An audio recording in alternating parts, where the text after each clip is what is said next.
So today we begin with technical session 3, which is on nature-based solutions and role of biodiversity and ecosystems in the mountains. And today's session chair is none other than Dr. Madhu Verma, who is the Chief Economist of World Resources Institute, New Delhi. I think we will, she's a very accomplished person. And I think we'll get to hear more about her work, about her in the 4th technical session today.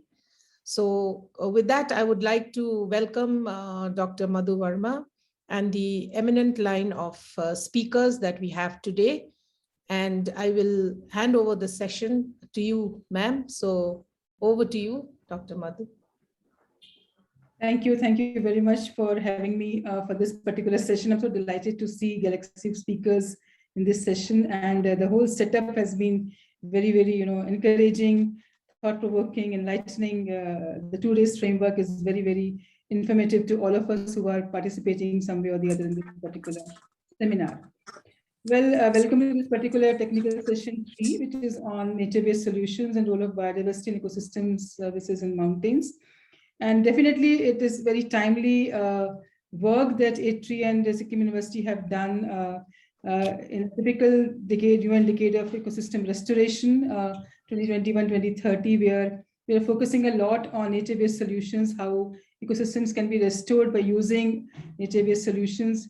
We also have to attain, SDG targets by 2030.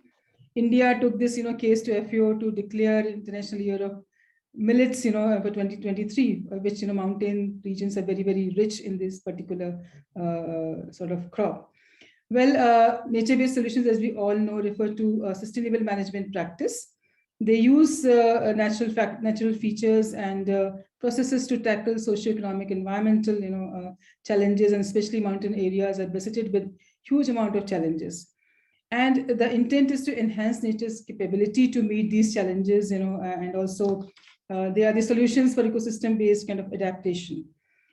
More so in the backdrop of effects of climate change, what we're facing these days, huge biodiversity loss. Me and Madhav, Karki, and Ruchi, a couple of others are part of, from ATREE and many other organizations were part of IBIS, process recently, which gave a report in 2019.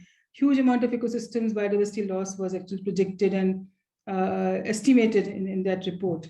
So it's very important to understand all these features, and we also have to need for securing livelihood, security, and human well-being. And then nature-based solutions are given various names, sort of nature-based infrastructure, ecological solutions, or ecological infrastructure solutions. They turned out to be very cost-effective, low risk and no regret kind of options, and provide more positive kind of benefits than those which are engineering-based kind of solutions. We have seen so many examples coming out of interventions made through nature-based solutions and engineering-based kind of interventions.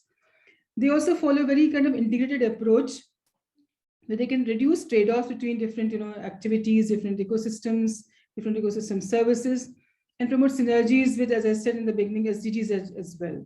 And now in the era of, I would say, years of COVID, which has already had significant negative impact on economic well-being, these NBS are supposed to be one of the greatest kind of solutions who can withstand the shocks of COVID in future, and because they provide huge amount of ecosystem services, which are going to be definitely discussed in great details in this particular session.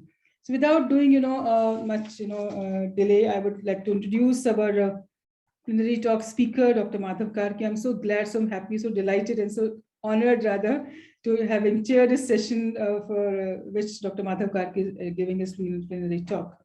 Well, he's going to speak on nature-based framework for sociological system restoration and management, context of Mosaic landscapes. Well, very appropriate topic, which brings together the huge experience, knowledge, and information that Dr. Karki carries. Well, he holds a PhD degree in forestry from Michigan State University, and MS in range management from Colorado State University. He currently works as adjunct professor in the Institute of Forestry, Tribhuwan University, Nepal. He serves as a deputy chair of IUCN Commission on Ecosystem Management, which he was rightly mentioning in the beginning, IUCN CEM And he's also co-chair for IBIS Commission Regional Assessment for Biodiversity and Ecosystem Services in Asia Pacific. He has previously worked as the Deputy Director General at ICIMOD and Senior Program Officer at IDRC Canada. He has more than 100 professional publications and book chapters. And his own talk speaks volumes about his own experience and knowledge base. So welcome, Dr. Karki, once again, and I request you to kindly deliver a plenary talk. You have got 30 minutes time for your talk. Thank you. Thank you, Chair, Dr. Madhu Verma, and the happiness is mutual because I also feel that you are very appropriate to be the chair of this session, so it's a privilege.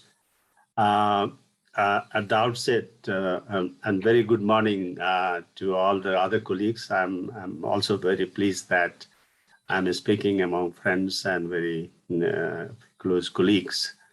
At the outset, I would like to thank the organizer for giving me this opportunity. I would like to share some thoughts. So as Dr. Verma has already introduced, I'm going to speak on nature-based solution for socio-ecological production system restoration management. Restoration is very important because in most of the Himalayas, we have high degree of degradation. And I would like to relate it to the mosaic nature of landscapes which we have in the Eastern Himalayas. And I hope these thoughts would be relevant for the organizers to promote their topic. So I will cover the drivers of biodiversity loss, reflecting on some of the findings of the Asia Pacific regional assessment. And then I will talk about the UN ecosystem restoration decade and why we need socio-agroecological restoration, because I think today's topic is more focused on the agroecological systems, agroforestry system. And then I'll talk about the concepts, definition, principles, and now also we have global standards of nature-based solutions. I'll also share with you the ecosystem restoration, its principles, and some of the examples. And we felt that this slide was important. Often we see the major cause of biodiversity loss and ecosystem degradation are direct drivers, and they are so, as you can see, the thick line and then the direction of the arrows indicate climate change, land use change, and overexploitation, invasive alien species, and pollution.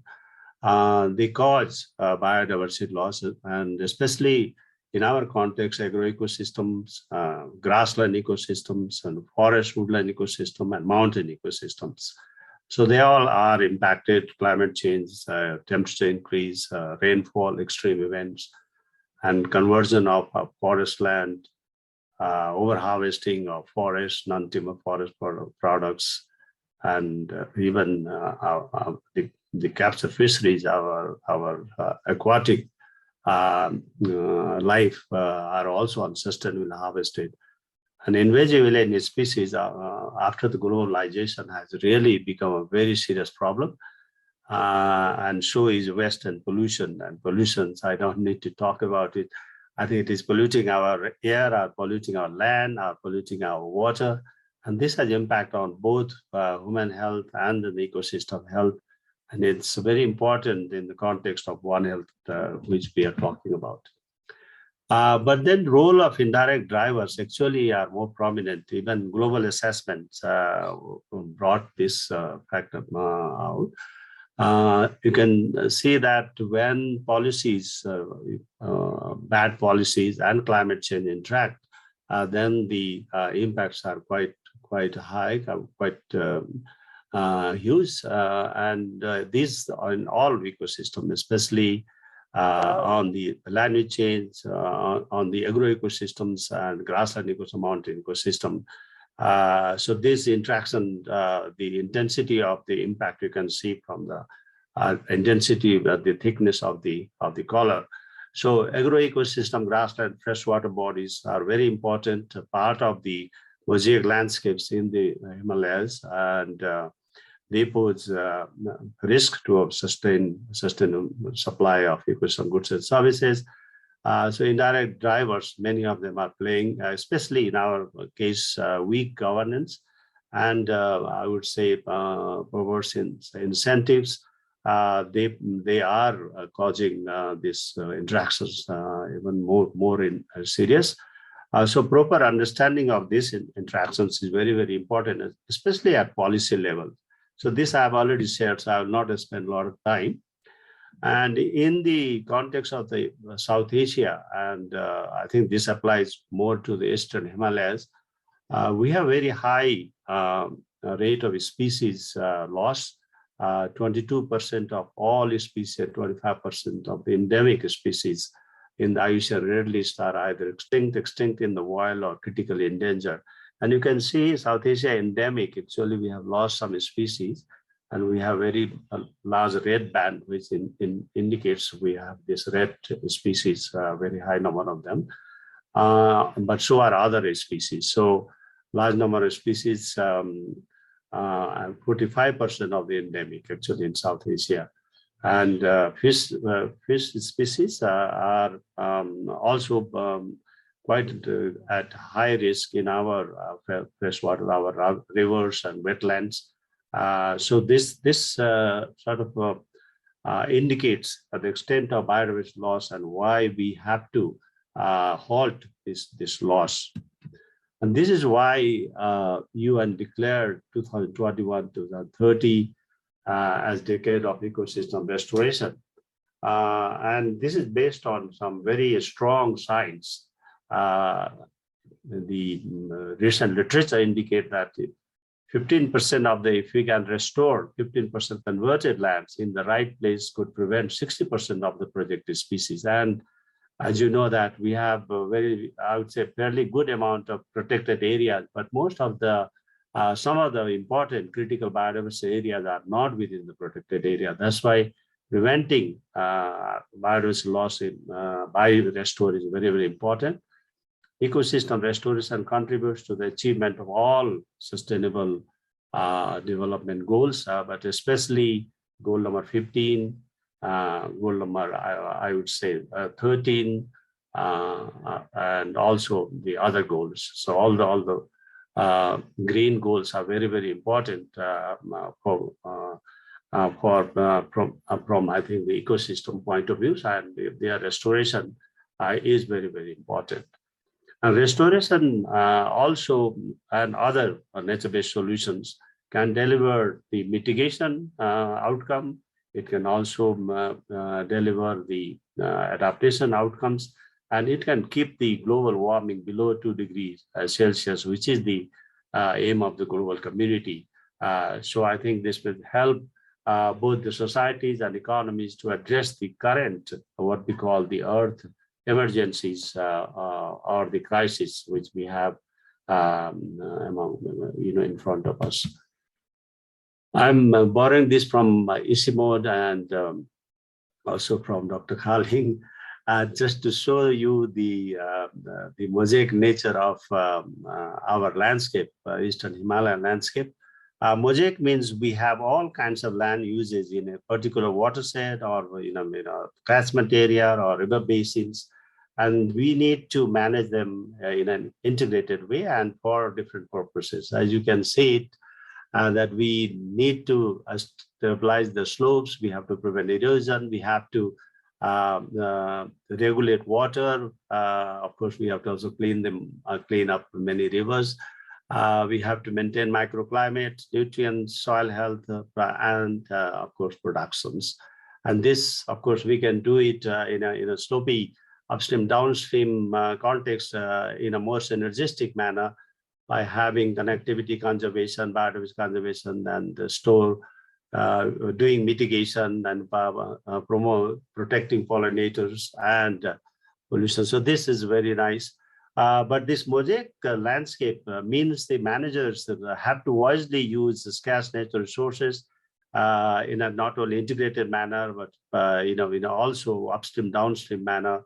And this will only I would say, keep the socio-ecological production system sustainable and provide the ecosystem goods and services. So this ecosystem restoration, I call it socio-ecological and agroecological restoration, is necessary because land restoration, rehabilitation together represent one of the three primary strategies for achieving goal number 15, which is life on land, and particularly for meeting the land degradation neutrality goal of this I would say the target of this goal. And the UN in a recent study found out that every dollar invested in the ecosystem restoration creates $30 worth of economic activity. So it also makes economic sense to do ecosystem restoration. Reflect on my own country, we have 37% of the total land degraded. And this, I think in India also, so a very large number of land is degraded. So this concept of restoration, and you all must be participating in some of the presentation which our Society for Ecosystem Restoration is presenting. So it's a planned process to realize socioeconomic and ecological values and ecological integrity that can enhance human well-being in deforested, degraded landscapes. And you can see the three pillars of sustainable development can be, I would say, strengthened if we do this restoration. It can also help the circular economy, where we do our traditional society used to do a lot of reuse, recycling, and in a very, I would say, the reduced or kind of wise use of our ecosystem services. And this is what I think through restoration we can also do it. So it makes economic sense, it makes environmental sense, it makes social or cultural sense to do ecosystem restoration. IUCN's nature-based solution can help us in ecosystem restoration. In fact, in our context, nature-based solutions are very, very important because ecosystem restoration is costly affairs, and we need to find out how we can do it in the most cost-effective manner. So the definition which Dr. Madhav has already shared, the IUCN given definition is to protect, sustain, and manage and restore natural and modified ecosystem. A nature-based solution can also be applied in urban context, in agroecological context, and this will address societal challenges, which means hunger, poverty, and pollutions. All these challenges can be addressed by using nature-based solutions. In fact, if you use water-centric nature-based solutions, it can meet many of the challenges. And the nature-based solution is kind of a suite of several ecosystem-based approaches, and I have indicated ecosystem-based adaptation, ecosystem-based mitigation, ecosystem-based disaster risk reduction. So this is the umbrella concept and covers a very large number of different approaches. And there are motions in every IUCN Congress about nature-based solutions, and even this year's Congress had officially launched the NBS in July 2020, and the global standard was also released in November 2020. And this year's Congress, which just finished, has also highlighted the need to promote nature-based solution. So I was talking about this suite of nature ecosystem-based approaches, and you can see in an infographic how it can contribute to human well-being, biodiversity benefits, at the same time meeting the societal challenges. So we have socio-ecological restoration, which we are talking about today. We have been doing bioengineering, forest landscape restoration for quite some time, so it's not an unfamiliar concept. Ecosystem-based adaptation, it has come after the from UNFCCC and the CVD and ecosystem adaptation. Several examples exist in our region. In fact, in Nepal, mountain ecosystem-based adaptation has been very, very successful. Now ecosystem-based mitigation is also coming because while we mitigate through REDD+ and other payment for ecosystem services, it is very important that we also have adaptation co-benefits and also disaster risk reduction co-benefits. And this is where ecosystem-based mitigation also can play a part. Similarly, we have ecosystem disaster risk reduction. We have natural infrastructure. There is a concept called EPIC. It's ecosystem protects communities and infrastructure. Ecosystem, similarly, we have integrated coastal zone management. We have reach to reef, ecosystem-based other approaches like area-based conservation approaches, which has already been spoken about in this conference. So there are a lot of opportunities, and I will now give some examples. For example, we have been practicing integrated watershed management, and FAO has come up with a new generation of integrated watershed management. And this new generation mainstreams climate change adaptation in the integrated watershed management. And this is also an nature-based solutions, payment for ecosystem services, or rewarding upland communities for their ecosystem services. These are other, I would say, the nature-based solutions. There are several examples in our region. I would say, I was saying the water-centric approach is very, very useful because often water is in the front line of climate change onslaught or impact.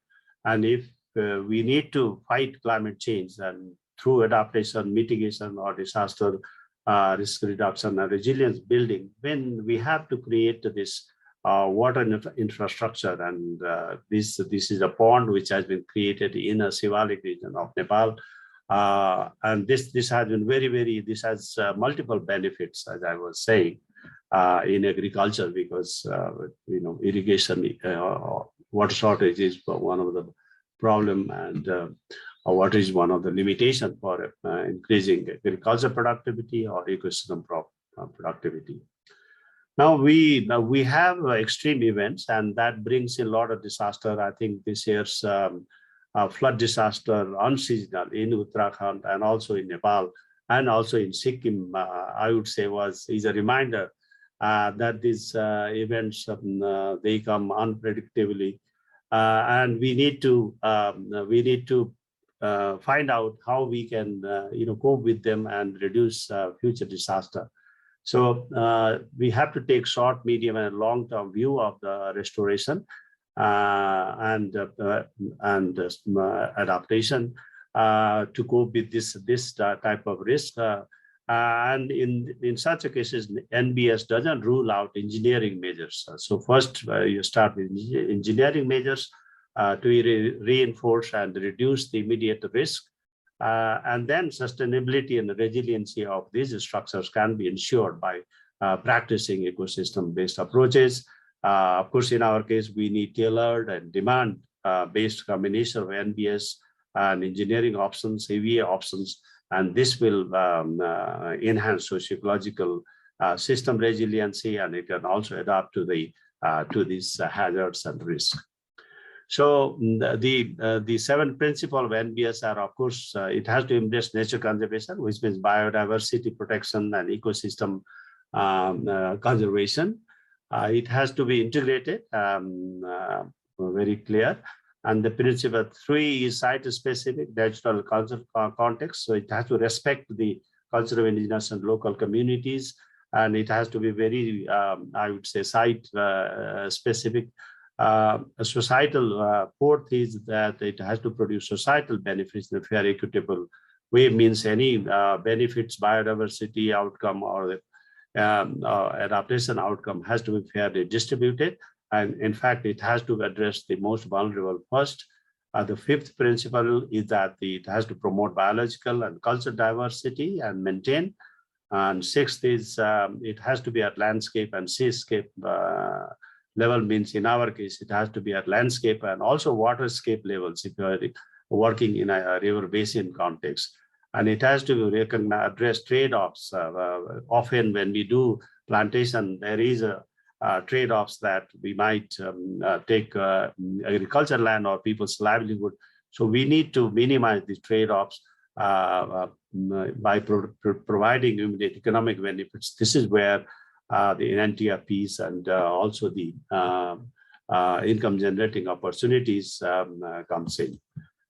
And then the definition of the landscape restoration, in fact, in the agriculture sector, just a paper came out recently, Elizabeth et al. And it defines that in agriculture sector, NBS has not been, I would say, written about quite extensively. So the authors provide a definition, which I like it, is that the use of natural processes or elements to improve ecosystem functions of environments and landscape affected by agricultural practices and to enhance livelihoods and other social cultural functions over various temporal spatial skills. Now, I think the challenge is how to maintain or enhance biodiversity elements within the agroecosystems.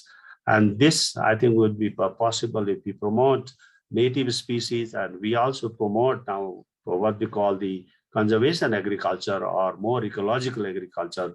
And it is in our CEM, we are promoting agroecological approaches for as an NBS tool for enhancing agroecosystems resiliency.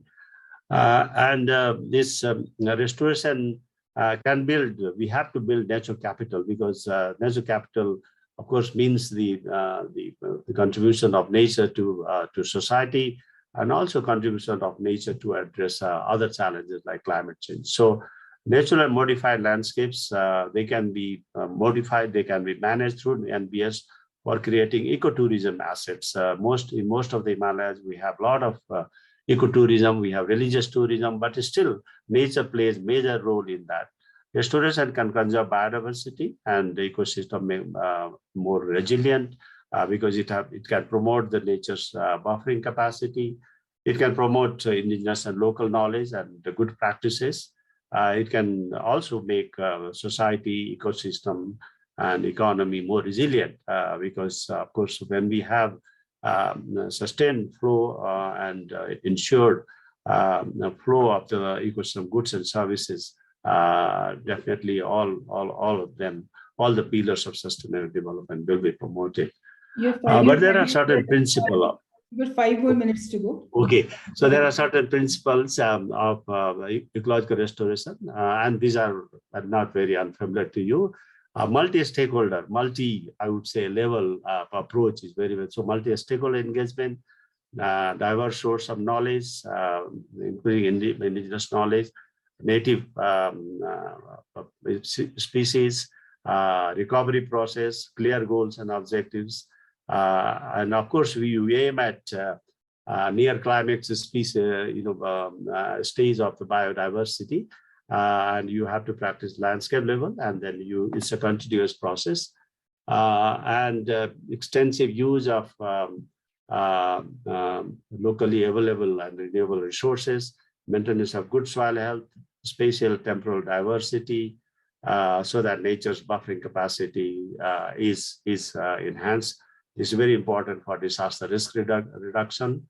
And of course, planting local and varieties is important. And sometimes exotic species are permitted, but I think on a very, very specific basis.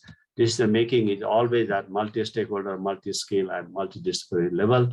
And these measures I've already talked to you. Several examples exist in our region.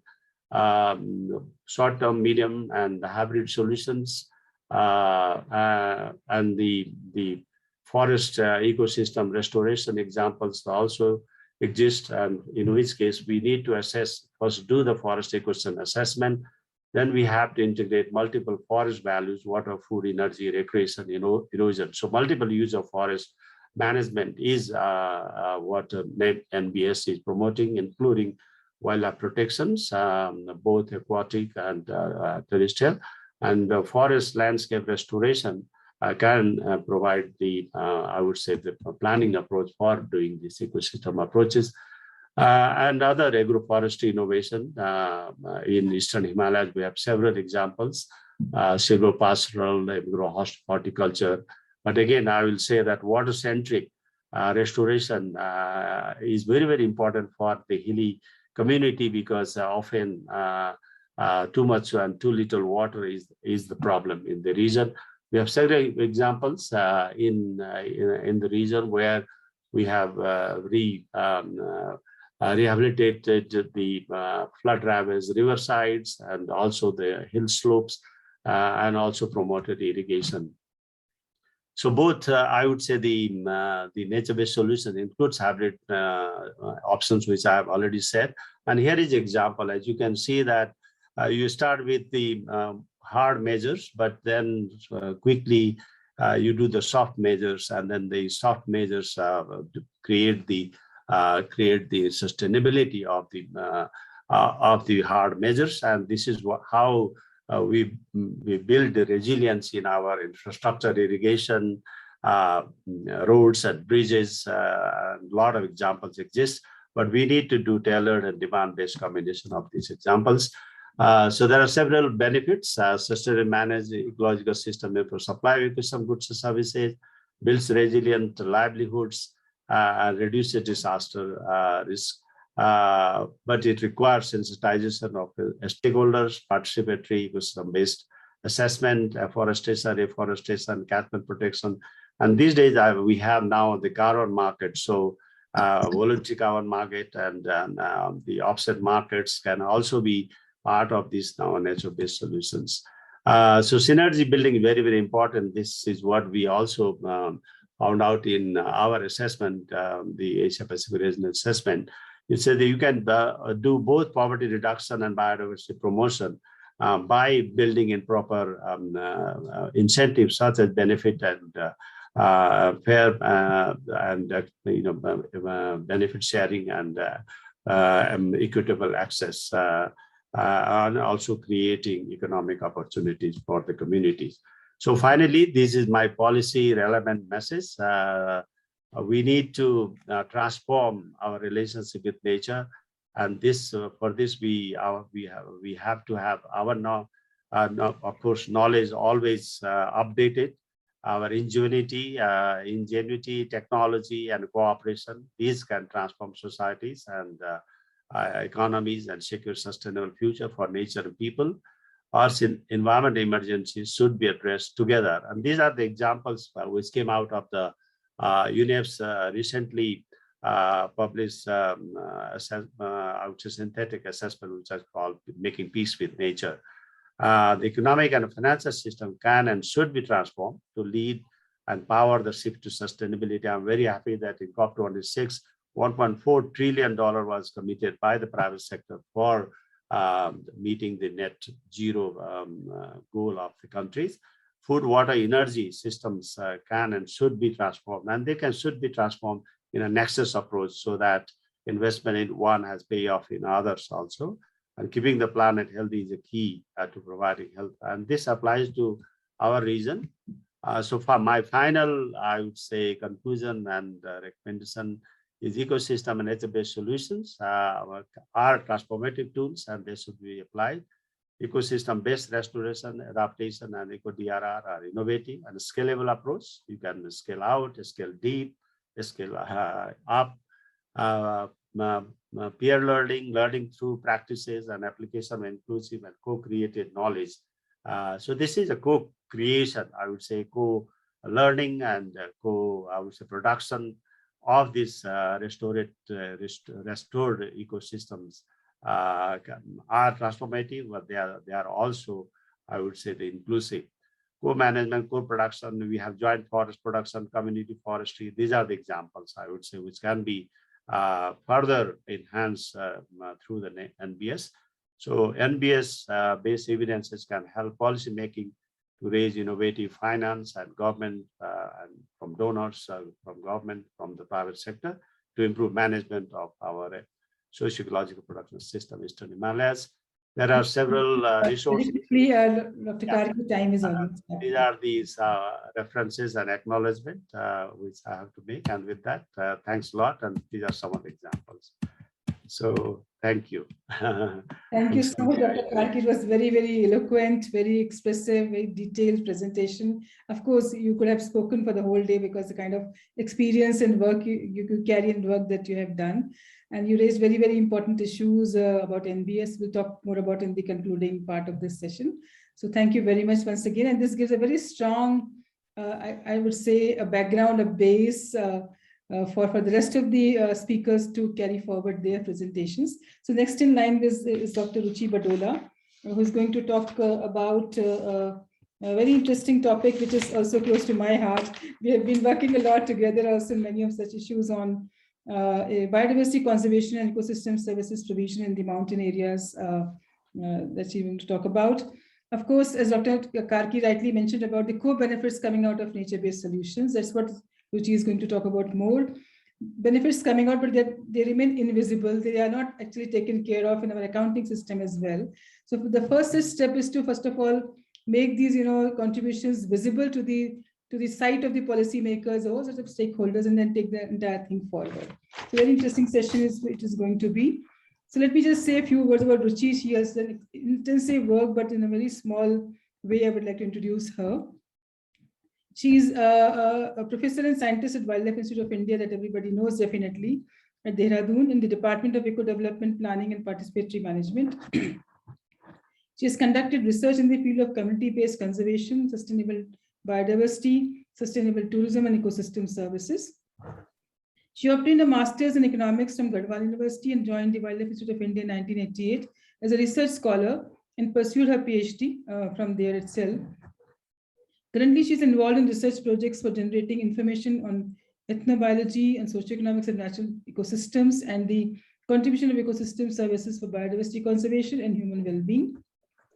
She also develops and implements training programs to build the skills of state forest departments and other stakeholders in the field of planning for community participation in biodiversity conservation, develop sustainable livelihood options for local communities, resolve conflict over natural resources, and perform valuation of ecosystem services. And of course, many people may not be knowing and maybe knowing, I'm not pretty sure that she's doing amazing amount of work for Namami Gange program. And she's one of the torch bearers of conserving the entire river landscape so that the Ganga flows in its holy way and we get all the benefit out of it. So hand it over to Ruchi. You have got 20 minutes for the presentation. Thank you. Thank you very much, ma'am. And it's a great pleasure and honor to be on the same panel as you and Madhav, sir. And definitely speaking after him, I have tall shoes to fill. But what I have done is I've tried to put together my talk through my experiences with the high map, as well as my own studies in the Indian Himalayan region. And I must thank you for mentioning the topic which is the closest to my heart, that is the Ganga River and the mountains. So it gives me immense pleasure to be here. And so I will start straight from the brief that has been given to me. I'll just put it on the presentation mode, right. So basically, what has been recognized now that the rich biodiversity of the mountain system is an outcome of the human history, culture, and traditional practices since thousands of years. And we all realize that these mountain landscapes have been characterized by interspersion of, as Dr. Madhav talked about, mosaic landscapes, interspersion of rangelands, forest, human settlements, etc. And these diverse social networks and rapid development of trade, these were the trade routes that facilitated the exchange of cultures and materials. And it brought together higher biodiversity through plants, animals, practices, agrobiodiversity, knowledge, and so on.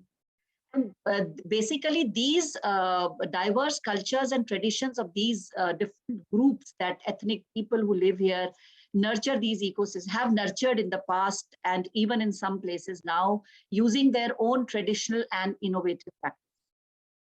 And these coupled socio-ecological systems provide ecosystem services which are significant for the people of the region and beyond. And it is estimated that about 210 million people who live in the region and 1.3 billion people who live beyond the region actually are benefited from the ecosystem services of the HKH.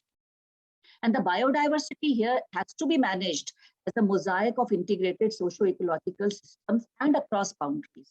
Boundaries of the land use mosaic as well as political and administrative boundaries. And because it is very important to link the upstream, downstream conservation actions along with local climate change adaptations. So a brief glimpse at the rich biodiversity of the region. The altitudinal variations in the region have actually contributed to a wide range of both forested biodiversity as well as the faunal biodiversity. And we know that this particular region harbors the 4 hotspots of global hotspots of biodiversity and 60 ecoregions. And in fact, 50% of the globally recognized biodiversity hotspots are in the mountain, out of which 60 are said to be in the HKH. And we have the tropical zone, the lowest part of the Himalayan region, which harbors large mammals like tigers, elephants, aquatic species such as the golden mahashir, and so on. As we move up, we have the subtropical zone with its own species such as the gural or the the mustelid such as the yellow-throated marten, again very rich in varying biodiversity, but also being subjected, particularly in India, being subjected to rapid developmental changes. As we move up higher to the warm temperate zones characterized by the predominance of circus species, we have again some characteristic species of bears, of the hog deer, etc. in these regions. Again, as we move higher towards the Himalayan, the upper reaches, the vegetation changes, and the musk deer, and then some glimpses of the snow leopard as the species in this zone start emerging. Then as we move again higher, we get species such as the red fox. We can see again the pika and the associated, as the altitudes keep on increasing, the vegetation starts decreasing in height, and we are at the ecotone regions of the forested and the rangeland region. And then we move on into the alpine meadows again, where we have species such as the blue sheep and some very interesting species of pheasants, at least 7 species of pheasants recorded from the Indian Himalayan region, and of course to the highest zones of the dry alpine mead meadows, or the cold deserts as we call them, with their characteristic species of the kiang, the black-necked cranes, or the ibex, and of course the elusive snow leopard. So this huge range of biodiversity is not the exhaustive list, because particularly the Eastern Himalayas, which was the focus of Dr. Karki's talk also, every year, every day, we are discovering new species. And it is said that even during the decade of 1998 to 2008, an average of 35 new species were discovered for every year. And these include plants, amphibians, reptile, fish, mammals, and a large number of new invertebrate species.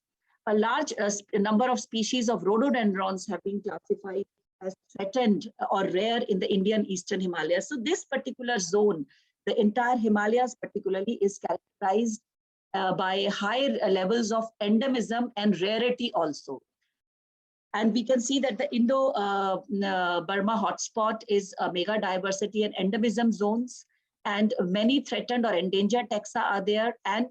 But the predictive model suggests that about 70 to 80% of the original habitat has already been lost, and this could actually further increase by the end of this particular century. So if you look at the global species diversity, we have this as a hotspot, and particularly the Eastern Himalayan region again comes as the highest, having the highest diversity of plants. Again, if you look at the global pattern of mammalian species richness against the eastern, again the Himalayan region, and particularly the eastern Himalayan comes at a very at the the upper end of the whole list. Again, the global species richness centers that are the globally richest for at least 5%, at least for one of the taxa. We can see that the eastern Himalaya actually falls in the region where it is more than 3 taxa. So it does not need to be more emphasize the importance of biodiversity for this particular area. And for conservation, large mammal in situ conservation is practiced throughout the range with species like the rhinos, elephant, tiger, red panda, black bear, snow leopard since the 1950s itself. And today we have these large programs which are being facilitated by the federal government to carry out the conservation of these species. However, the populations of majority of the species are still in a decline. There is a significant growth in protected areas in the last 3 decades, and it has been estimated that the 39% of area under the HKH is under protected areas. The variations may exist within the countries, but this is the average figure. However, local challenges hinder the participatory forest and protected area resource management practices. The importance of national and international policy instruments and their applications cannot be overemphasized here. And a great, this thing has been talked about Dr. Madhav Karki, so I will not go into detail here. I will share some of our own studies specifically which we have conducted in the region. And this is one study which we did in the Western Himalayas in the Nanda Devi Biosphere Reserve, which is again the concept of Biosphere Reserve itself includes the zonations. So some of the provisioning services which the communities here were using were the water services of this, which were being used by the people for agriculture, for livestock, and for domestic purposes, which was very significant for the people here. Again, if you look at the extraction of fuel wood, fodder, the non-timber forest products, it is significant contributor to the income of the communities in this region. We also looked at other ecosystem services, which I have not put here, but when Dr. Madhu Verma was talking, it came to my mind. We looked at, actually all these services were estimated based on different forest types, land use, land cover. And we also estimated the carbon services provided by the landscape, the water provisioning, because although some of the water is coming from the snow melt, a significant amount of water also comes particularly from the oak-dominated forest in this region. And we have tried to estimate the value of that, as well as the soil moisture content of the forested, of the different land cover land use types. And these are the ecosystem services which the conserved areas are providing. But these are not being translated into any kind of benefits for the people who are living in the region. They are going as the services for the wider range of the community, but not being translated into the different services being used by the people there. So the only provisioning services which people are using that I have is in terms of the extractive uses and some bit of tourism. So we have looked at 2 types of tourism, which is nature-based tourism, and we found that there is a large number of consumer surplus which exists here, both in terms of nature-based tourism as well as religious tourism, because this is also the area which is getting a high amount of tourist influx for religious tourism. Although it is a challenge to put a monetary value for this, but we have attempted to do it. But the biggest issue is not of people earning money from tourism. There is a significant income which goes to the households of this region from tourism. And it contributes for up to 93% to the economy of households involved. But the issue is the number of households which are involved in tourism are very, very low. Number one. Number two, there is a very thin line between mass tourism and ecotourism. And the examples of tourism that we are seeing in the Himalayan region particularly, and particularly in the Western Himalayas, are more inclined towards mass tourism rather than ecotourism or responsible tourism, resulting in huge influx of plastic waste which is being generated in these areas. And this is one of the challenges which is now being attempted to address the state level ecotourism policies of the various Indian states in the Himalayan region, but this remains a huge challenge. We also tried to look at the impacts of resource degradation on the people who were living in these areas through a household survey of over 800 households in this particular area.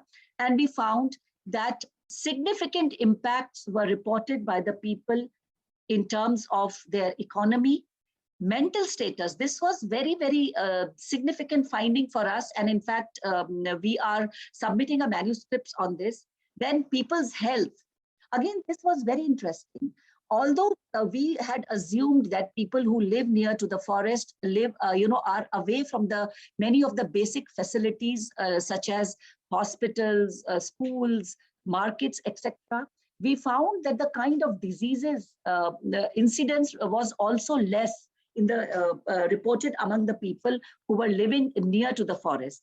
So this is again very significant. In terms of impacts on women, we found that the women had reported that wherever they were living near to degraded forest, they had to travel much further and face many more risks from wild animals as well as climbing of trees, etc., in terms of accessing the basic resources required for their well-being. When we asked people, because two kinds of livelihoods are very prominent in this region. One is subsistence agriculture, and the other is the forest-based economy.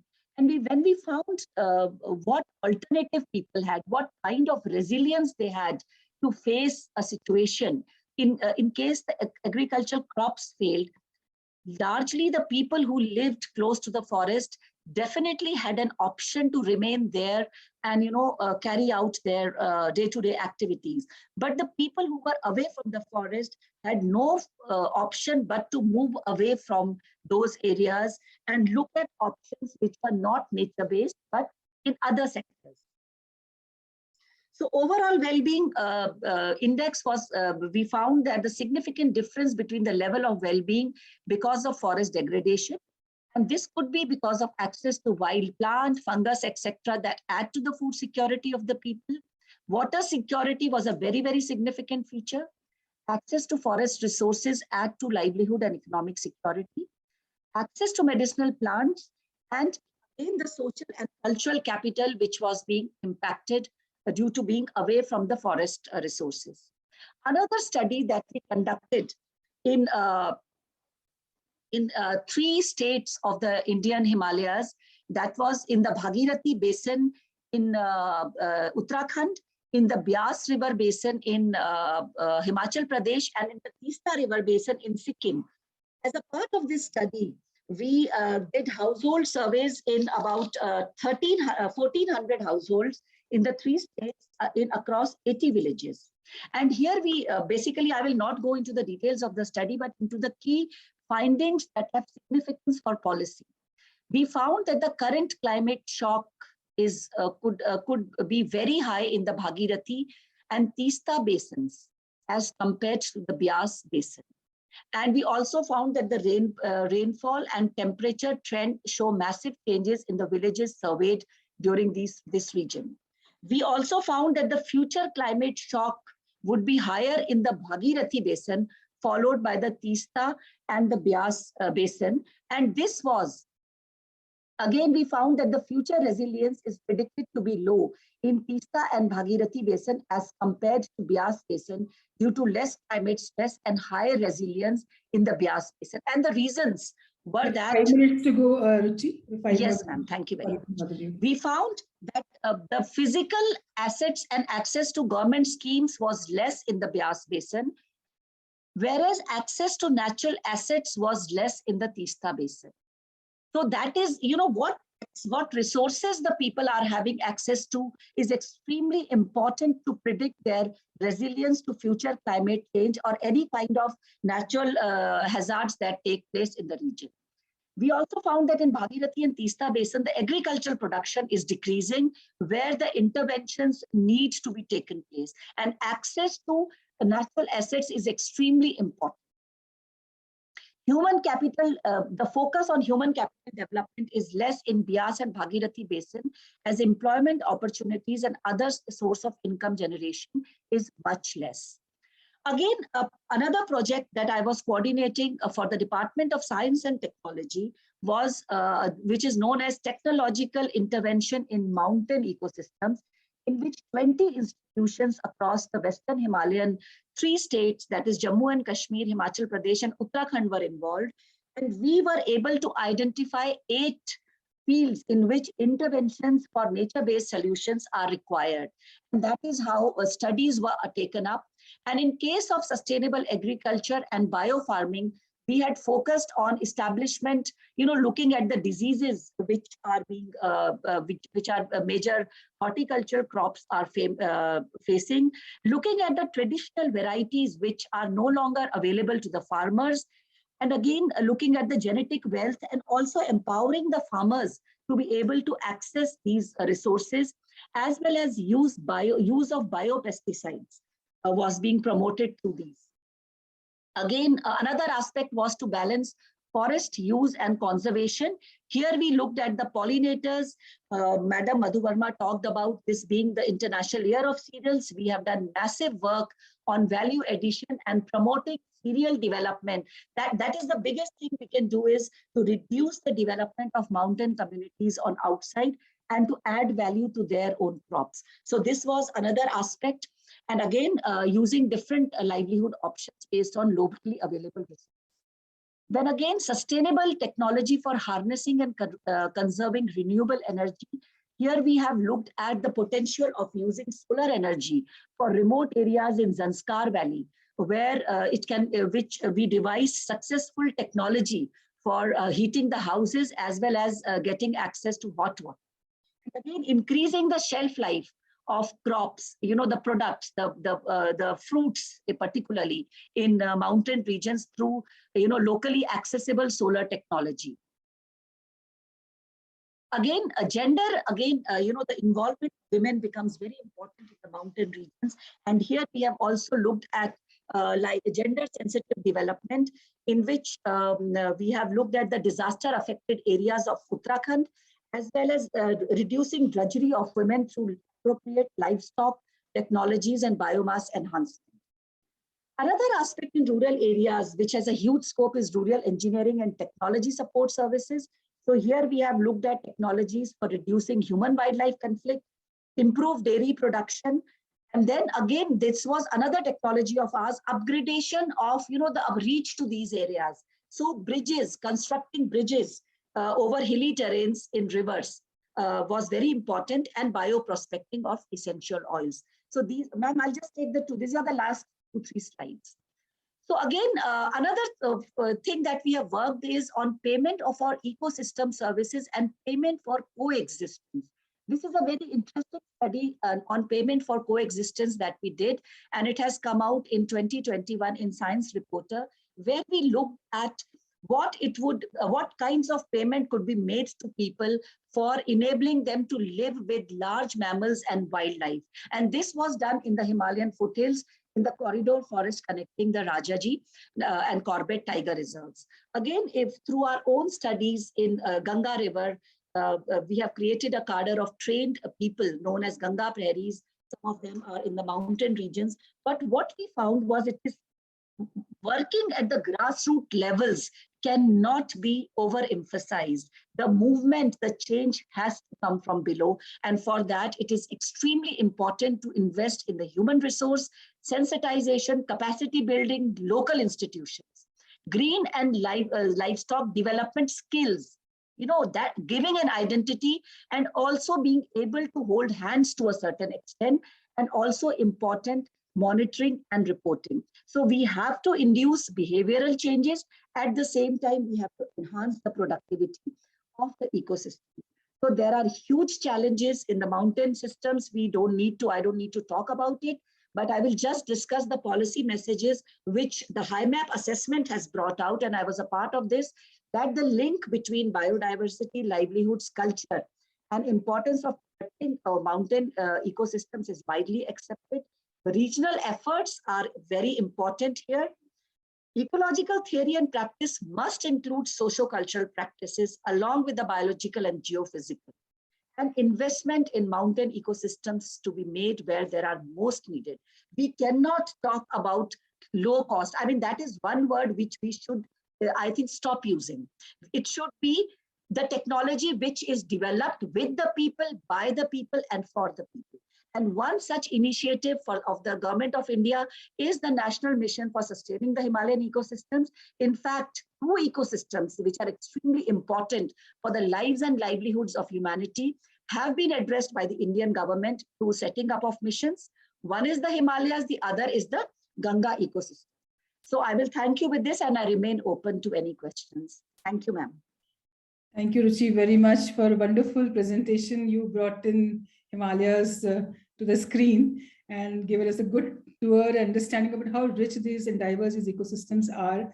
And you really require diverse and rich interventions as well to protect them for future. So thank you very much. Without much ado, I invite the next speaker, Dr. Shalini Dhyani, to talk about climate sensitive 4R approach to conserve and restore socio-ecological landscapes. Shalini is a senior scientist and critical zone with the Critical Zone Research Group of CSIR-NEERI at Nagpur. She is South Asia Regional Lead for IUCN CEM process and IBBES Lead Author for Asia Pacific Biodiversity and Ecosystem Services Assessment, and ongoing global thematic assessment on sustainable use of wild species. She has more than 17 years of work experience on the interlinkages between ecological, human, and social systems through sustainability science approaches. Her work focuses on science policy integration for better biodiversity and ecosystem inclusive decision-making process, for impact assessment, conservation and restoration for climate change adaptation and disaster risk reduction. Her work on restoring village wastelands for sustainable forest management in Western Himalayas was recognized by IUCN and SAARC Forestry Center, Bhutan, and a recently co-edited volume on nature-based solutions and infrastructure for Asia can be relevant, reads that one can always pick up, and you will really enjoy reading her work, which she does with intense passion and interest. So over to you, Shalini. You have 20 minutes for your presentation. Thank you.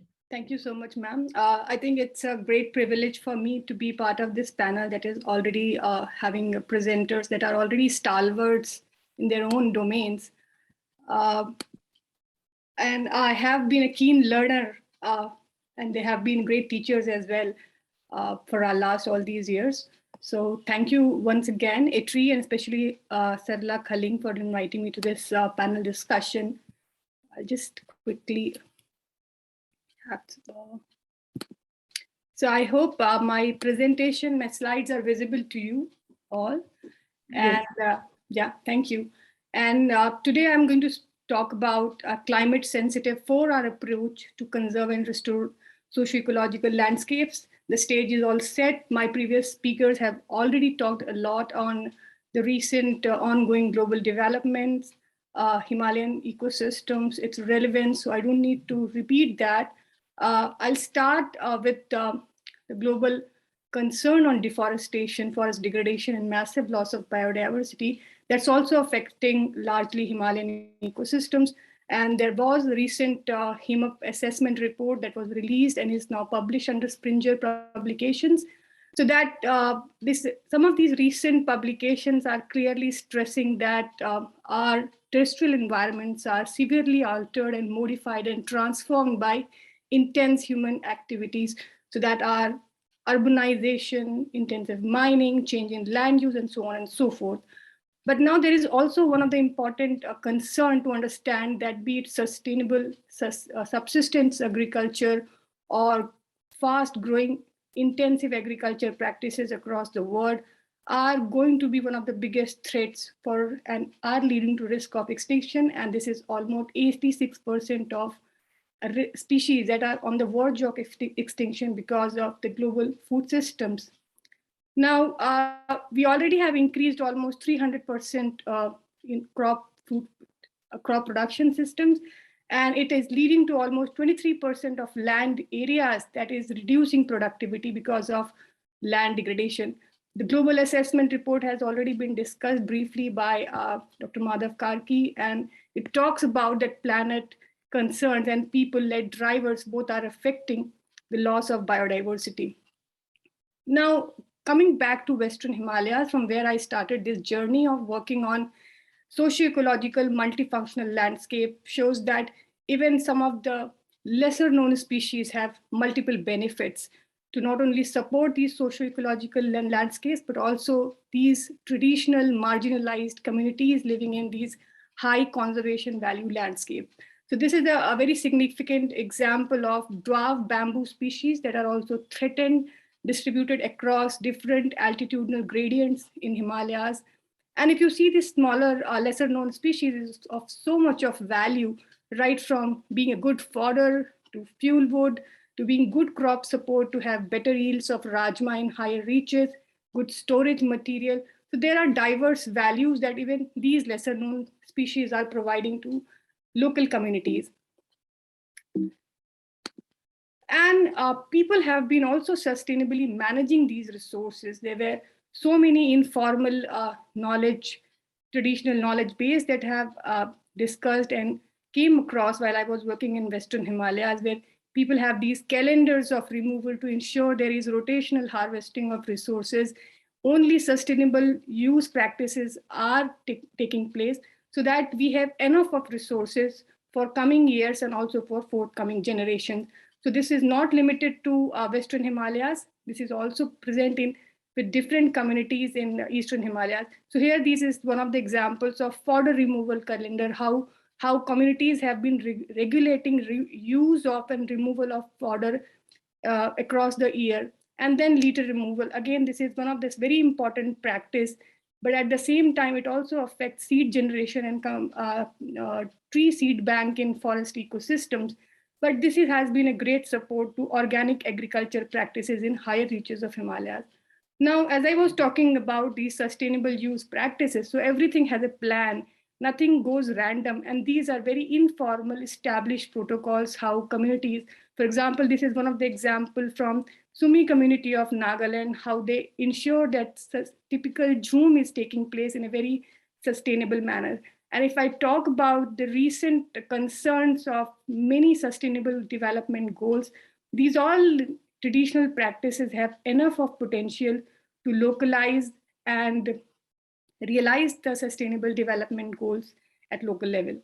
Now, over the time period, what we have observed is that marginalization, then socioeconomic concerns, migration, as well as increase in population is leading to a lot of way how our present forest ecosystems are shaping up and how their health is getting affected.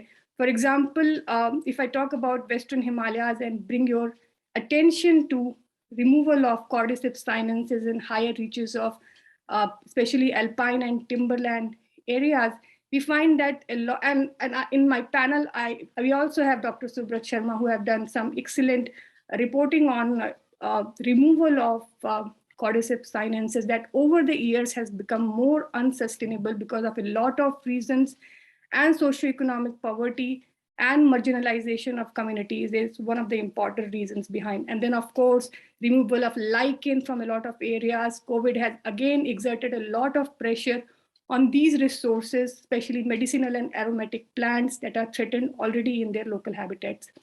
Now, degradation of forest not only leads to slope destabilization, loss of ecosystem services, it actually enhances women drudgery. It also affects their education, health, and social environment.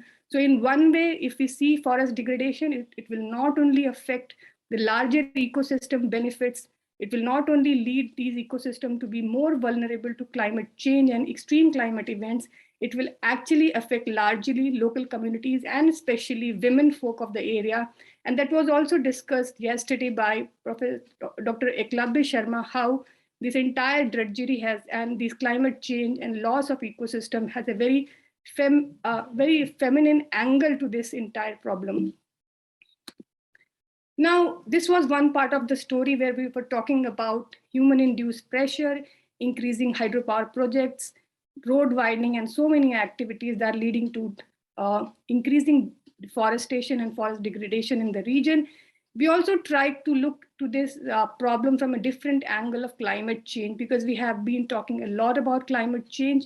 So we took this recent report on inventory and revival of springs in Himalayas, and that said that loss of spring sheds in Himalayas is also because of loss of the keystone oak forest in the region. So what we did was we took almost 30 years of data for entire state, and we tried to do habitat suitability modeling using both literature-based information from 30 years, using global biodiversity information facility data, and also based on our work of almost 15 years in the region. And we found that actually temperature, seasonality, and altitude is going to affect these natural habitats. There are high probable habitats that are going to decline significantly across the region, and there are chances they may vanish by almost 80% in the state. Now, the second important aspect was that we found that if we see the RCP 2.6 to 8.5 scenarios, the results were very threatening and very scary, where we found that from 20,000 plus square kilometer in present, this will be further degraded to almost 4,000 square kilometers. So that is a very alarming situation for the state, because a lot of communities are dependent on these resources.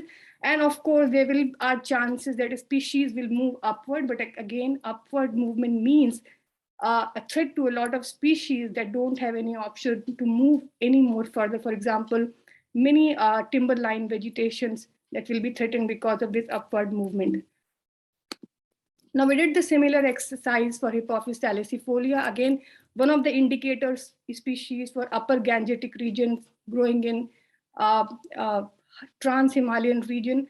And this is, again, not only affected by a lot of landslides, also a lot of hydropower projects that are degrading these riparian buffers in the region and is resulting to loss of this ecosystem. So we found almost 78 dominant pockets in Uttarakhand, and when we tried to do this habitat suitability modeling for this species, we found that the model projects that by 2050, the species will lose almost 87%, and that is average of 4 RCPs as per IPCC of the potential habitats. And almost this 80% of high probable habitats are going to be lost by 2050. There will be some increase by 2070 if some conservation efforts are taking place in a better way. But again, this increase will be very marginal if you compare it with the present condition. So again, there is the same kind of situation for this species as well. So overall, these are more or less similar kind of observations for one species or another that are dominantly present and are also important species in this region. Now, what we found that the human climate change coupled impact on these socio-ecological landscapes of Western as well as Eastern Himalayas is going to be very threatening. So when we talk about undegraded state of waterscapes or landscapes, and we start using these ecosystems in some way, for example, we start using them as a subsistence agriculture practice, and suddenly we start intensifying these entire land use by more external input agriculture, more terracing, more chemicals, and monocropping. There are chances that we'll have abandoned ecosystem, abandoned land where we don't have enough of ecosystem services to support human well-being of people living in the vicinity. So now if you see this last picture of abandoned landscape, this was based from one of our NGT cases that we did for Meghalaya State Pollution Control Board. And we found that because of customary rat hole mining, this entire area that is under one of the important biodiversity rich areas is actually facing huge degradation. So when we change the land use intensity from lesser to greater extent, we should be convinced that we are going to enhance trade-offs between ecosystem services and biodiversity from a lesser to very greater extent. And this is the scenario that we are facing right now across Himalayas. And there are chances that many of our ecosystem across Himalayas are facing a hidden collapse. And unfortunately for Indian Himalayan region, there has been no ecosystem health assessment that has taken place. And that's why we want to encourage the participants and scholars and experts to actually identify experts to take up this important assessment for some important ecosystems of Indian Himalayan region using IUCN Red List of Ecosystem Guidelines. Now, we have this interesting publication that came out in 2020, and it is important to mention that though this nature-based solution concept emerged from Horizon 2020 program of European Union, I should say that we have a lot more successful case studies scattered across the region. There have been a lot that my previous speakers have discussed, but I think even spring shade rejuvenation efforts by Dr. Sandeep Tambe in Sikkim and adjoining areas is one of the important nature-based solution approach. And similarly, we have so many such studies and cases that are scattered across that needs to be taken care of so that we can identify opportunities to be mainstream in our sectoral policies. Dr. Madhav has already discussed about these global standard, and in the core of this nature-based solution is very much societal challenge. So it's not only nature conservation, it's society, people, and planet going equally for this kind of concept to be applied. Now, when I talk about global challenges for restoration, there has been this very interesting report that shows that monitoring, financing, and not active connection of people in restoration has been three important challenges. So what to do to actually mitigate and address these global challenges? So one of the important suggestions that came up through this report was enhancing investment almost 3 times in nature-based solutions by 2030, so that we can have almost 4-fold of increase of solutions by 2050 that can help resolve planetary crisis that we are facing. So there should be more public funding. We know that most of these approaches are publicly funded, and it is almost 86% of public funding that is supporting these resource solutions. But there is enough need that private sector financing should be contributing and supporting these efforts. And of course, involvement of multi-stakeholder groups. So that includes not only academic institutions, but also civil society, women, intergenerational partnership in the next generation of restoration. So this was one of the studies that we came up with last year, and that tried to explore if South Asia has enough of potential in terms of agroforestry to meet national determined targets that we are projecting at national level. Now, India has been one of the forerunners in terms of this policy context. We have this interesting national agroforestry policy that came up in 2014, and Indian government committed almost $410 million dollars for 2016 and 2020 to implement agroforestry policy. And there are also efforts to actually support corporate social responsibility mechanism through 3.5 billion annual investment. That's again encouraging, but again on ground there has been not a lot of movement and not a lot of implementation that is taking place under this. Now, another step of this entire approach was that the entire SAARC countries formed a coalition, South Asian Regional Coalition for protection of agroforestry, and that's where Nepal, Bhutan, Bangladesh, and Sri Lanka have joined. And Nepal and Bhutan have also came up with their agroforestry policy. So that's a good effort where these multifunctional socio-ecological productive landscapes can be used for fulfilling the national and global targets. You have 5 minutes to close, Shalini, 5 more minutes. Very quickly. So this was another study that came up this year and stressed to our finding that we found last year, and say that actually agroforestry policies have a great potential to fulfill climate mitigation target for the country. And if I talk about sustainable land restoration challenges for the country, lack of multi-criteria optimization approach, lack of people-centric approach, lack of and shortage of legislation that incentivizes ecosystem restoration, lack of convergence among government line departments were the major challenge that have been highlighted by us. And of course, last but not least, monitoring of long-term, monitoring of close plantation and restoration, and insufficient long-term ecological research on these restoration have been major gap areas. Now, when I come very quickly on our 4R approach that we are projecting, it's talking about the right species at the right landscapes for right purpose and respecting local right. That very much covers multi-criteria optimization. It also talks about criteria as in indicators for identification and mass propagation of lesser known native species by community involvement for restoration. And of course, involving community by active training and involving citizen science-based restoration for monitoring. Now we talk about this approach in a detail and we presented a paper in 2020 on climate sensitive restoration planning. That's more of a hybrid knowledge frameworks that integrates science-based approaches and indigenous traditional knowledge systems in a planning phase to understand climate uncertainty and use traditional knowledge to identify the best species for the appropriate right landscape. Now, the most important part was linking commercial enterprises to support livelihood opportunities of local people so that they feel empowered and involved.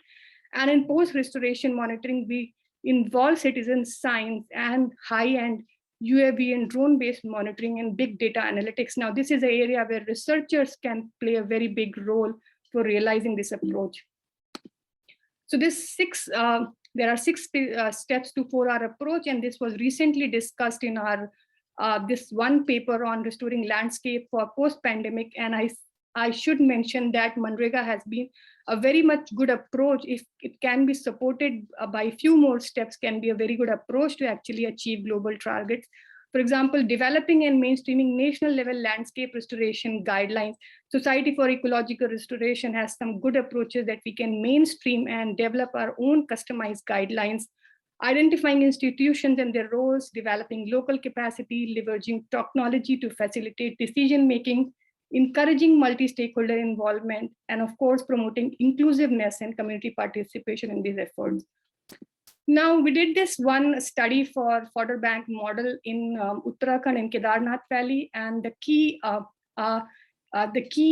important aspects were economic cost and benefit of social ecological approach, because it was addressing forest degradation by enhancing fodder resources, giving an alternative to women to improve their livestock feed and reduce women drudgery. So now this was not only fulfilling the requirement of women and addressing forest degradation, it became a participatory bioengineering approach to reduce soil erosion from productive landscapes and helps stabilize slopes, control landslides, and provide alternative livelihood to communities.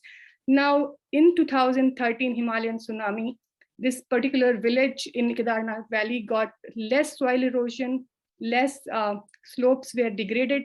So that became one of the important success aspects of this model that we implemented. And of course, when women have more time, they go less in forest, they can have approaches to improve education, health, and childcare benefits.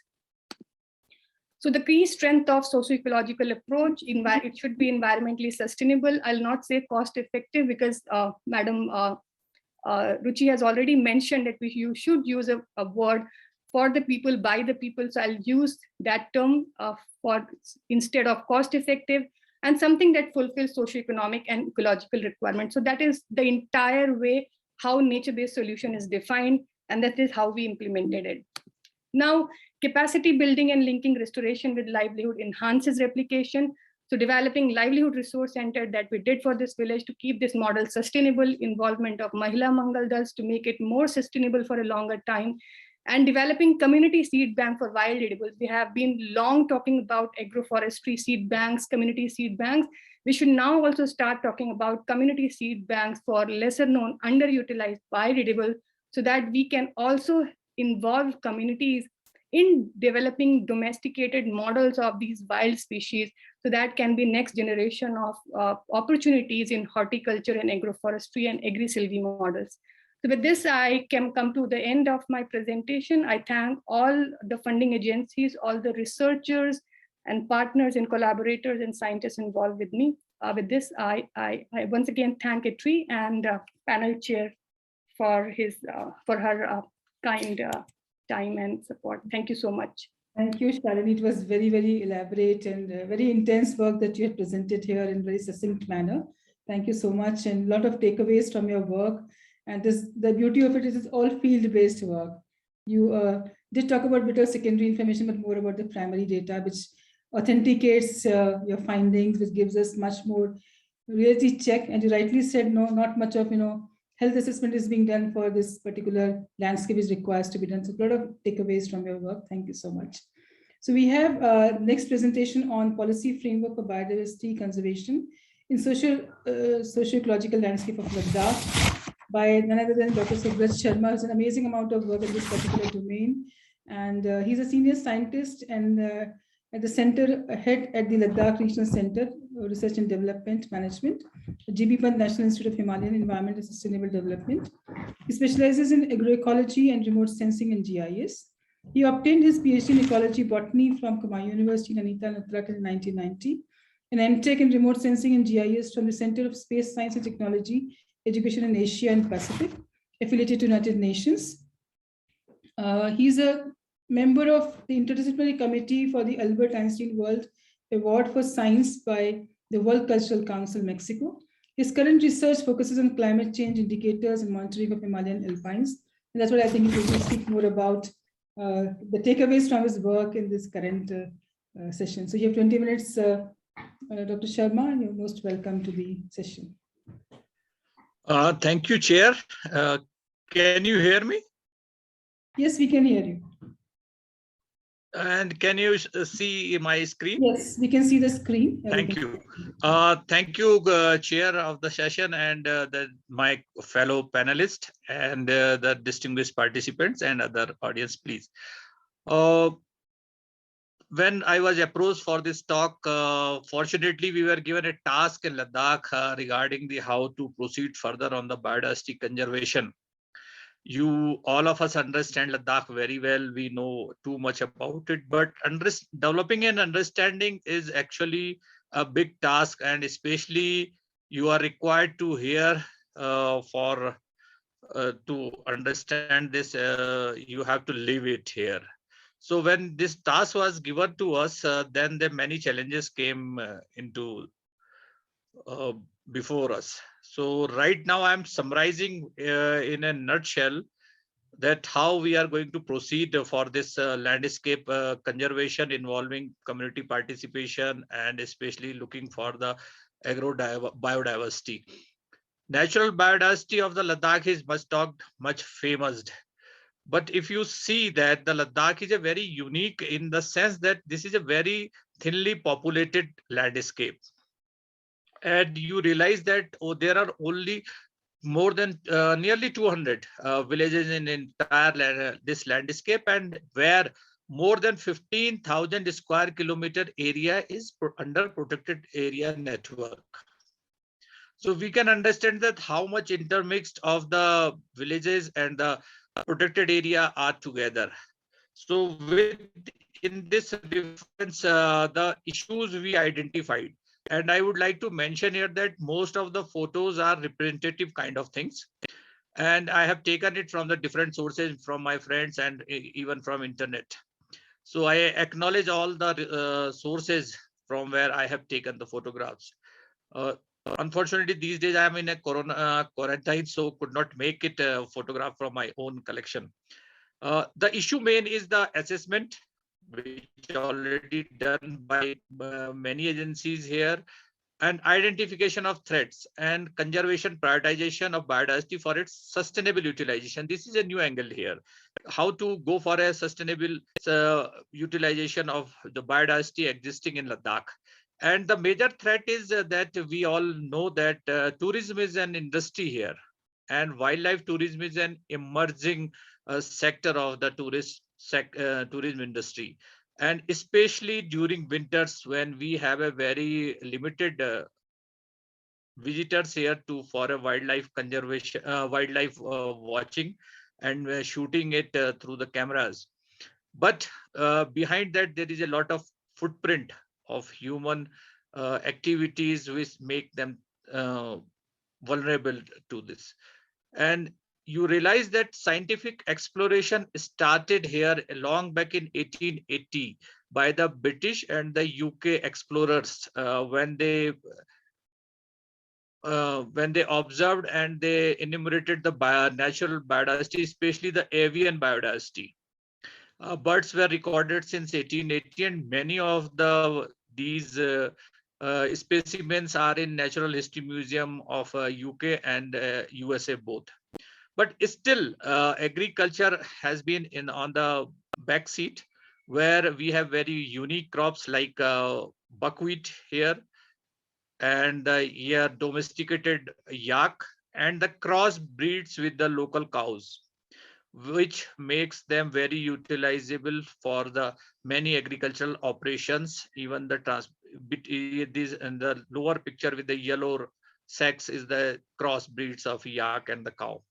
And the third is a very widely available shrub, hippophae, layberry, sea buckthorn. So many things you know by it.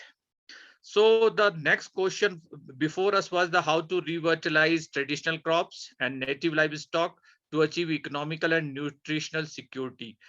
The major food diets are still in the transition forms. Local recipes are eliminating slowly, and most of the food comes from the other parts of the country. It is imported food largely in Ladakh.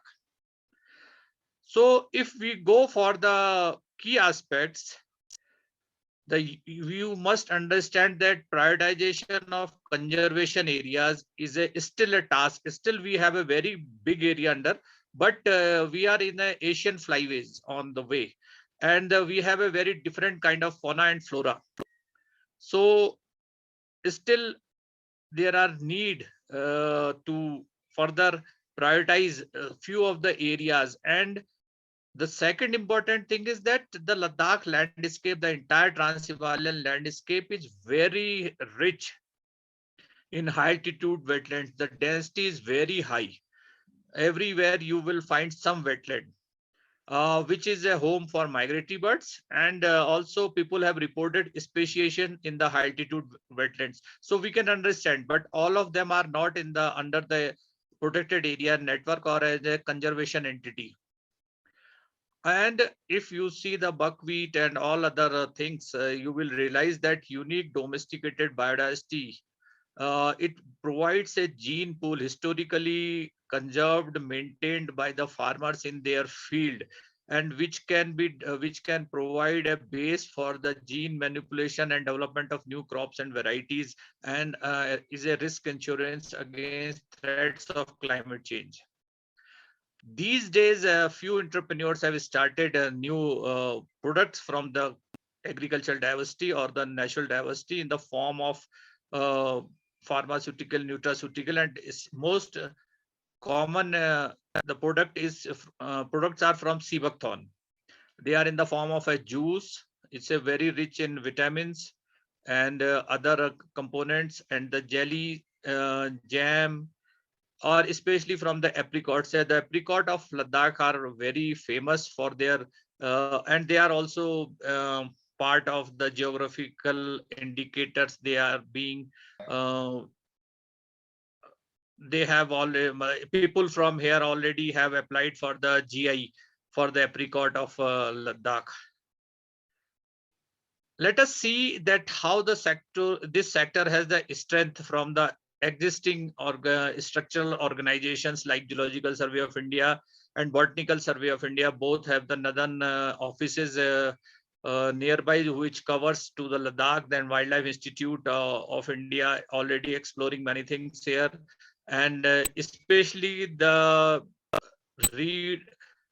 demarcation or again looking for the boundaries of a protected area network. A huge task is given to them. National Bureau of Plant Genetic Resources have collected a number of varieties from here, and now the Biodiversity Council of Ladakh UT under the National Biodiversity Authority is in place here, and it started acting. So Ladakh UT is a very new, only 3 years old. So many things are coming up. And Department of Wildlife Protection is the custodian of all the natural biodiversity here. we are also here, but major agriculture work was done by the Defense Institute of High Altitude Research, Leh, and AMCHI system, which takes like our alternate medicine system here, which very prevailing. And now we have a National Institute of Soarikpa, which takes care of medicinal plants and conservation and utilization of these. And I would like to share that last year when the Sikkim unit and the IC mode did a transboundary workshop on the yak, then after the outcome of that, a national research center on yak has given their regional center to the Ladakh. So now we have a one regional center on the yak research in Ladakh out of it. Then we existing policy framework, if you see the Indian condition, we have Wildlife Protection Act, Forest Protection Act, Environmental Protection Act, and so many acts and are in place. But how to achieve all these? This is the main thing right now. So the strategic interventions which we framed and which we finalized is that and there is a need of an effective platform, at least at a state level, for integration of inputs from all the sources organization. We are doing the things ZSI doing, BSI doing, Wildlife Institute is doing, but when it comes to when we closely work with the UT administration of Ladakh, then there is a gap when this scientific knowledge should be converted into the decisions. So there is a need of an integration and bringing other players also from the socio-ecological landscape. Like I will like to elaborate on one example here, that when we came here, there is a amateur group or club which is known as Wildlife Conservation and Birds Club of Ladakh. All these people are from different walks of the life, but they have only one mutual interest on the wildlife. And they capture and they do photographs and they do some small studies. So when we came into the interaction with them, then we started taking an approach of citizen science there. And you will be happy to know that we brought a publication, a book is available now on various platforms, Amazon, on Flipkart and all sort of, which is a comprehensive account of the birds of Ladakh. This citizen science approach has given us 378 birds.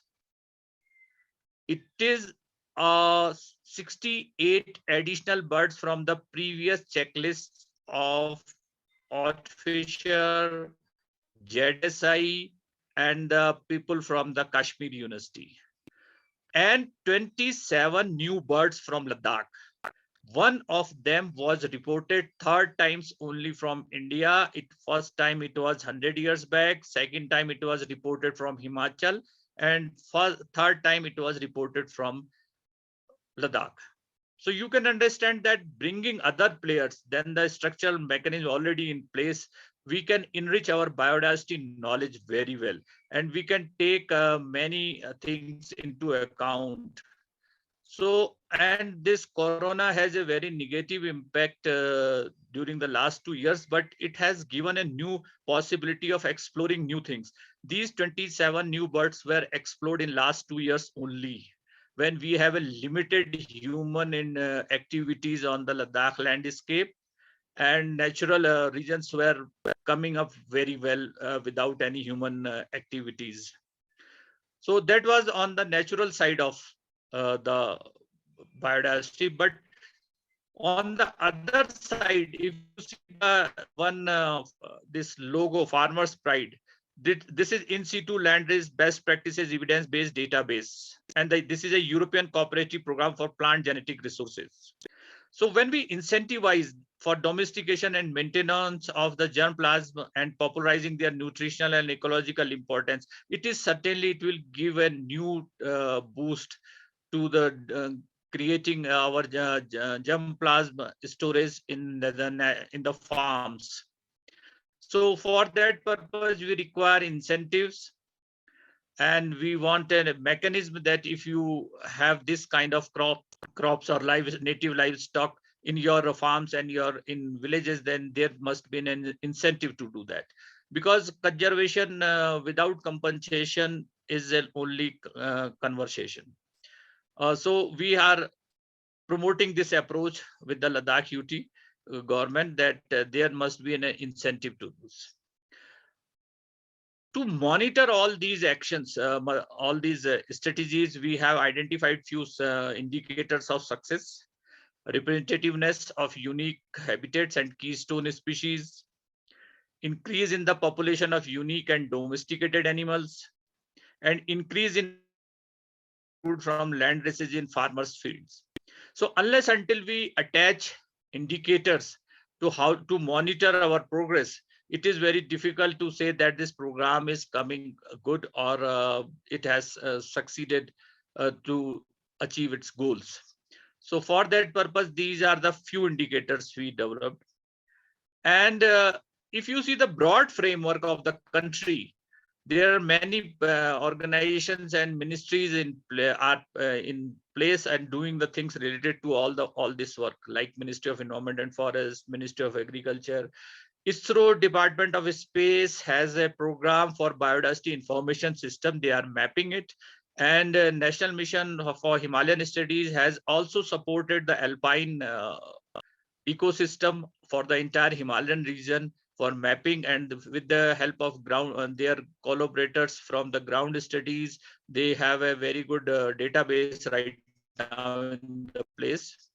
And Department of Science and Technology, already told by my previous speakers, this National Mission for Sustaining Himalayan Ecosystem and National Mission for Sustainable Agriculture, both are the two missions which are looking for that many activities and the databases to be created for policy and implementation.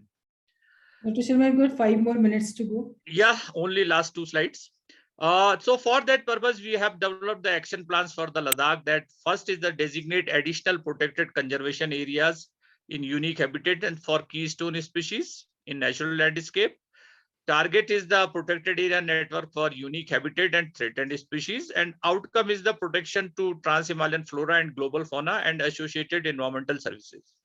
Second action is identified action is conservation through cultivation, rearing of historical germ plants in the cultural landscape. And third is the economic incentivization for maintenance of valuable germ plants. So target of both them is that maintenance of historical germ plants by farmers, and outcome is preservation of this historical gene pool for productivity enhancement and risk insurance against unseen future threats, and historical gene pool available for futuristic development. So this is basically a framework where we have integrated the natural landscape and the socio-ecological landscape together to bring out the biodiversity conservation in the trans-Himalayan region. Thank you very much. And we are open for the questions. Thank you, Dr. Sharma, for a very useful presentation, because ultimately, whatever interventions we make and whatever efforts we make to conserve biodiversity should see light of day. And very rightly said that conservation without compensation is just a conversation. And that's what is my job has been, to make these so-called contributions visible to the radar of the policymakers and try to provide kind of a compensation, incentive, prize, award, whatever would be for the conservationist or the stakeholder population. So thank you very much. And thank you everyone rather for the presentation once again. And I'll request ATREE if you can find questions, and we can handle those questions right now. I don't see any in the chat box and any other way of accessing questions. If you unshare the screen, please, first of all. Okay. Dr. Sharma, please, can you unshare the screen?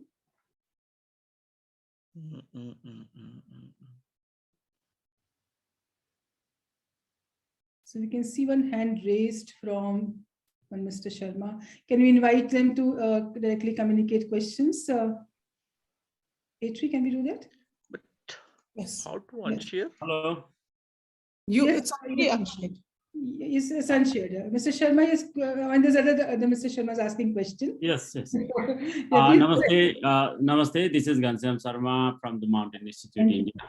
Hello. Since yesterday morning, we have been talking about the conservation and protection of socio-ecological landscapes in the Himalayan region, but more particularly in the Eastern Himalayan region, which includes Sikkim and Darjeeling as well. And I was enlightened by many of the speakers about the enormous amount of work, and more specifically, Dr. Subrat Sharma's work on Ladakh region.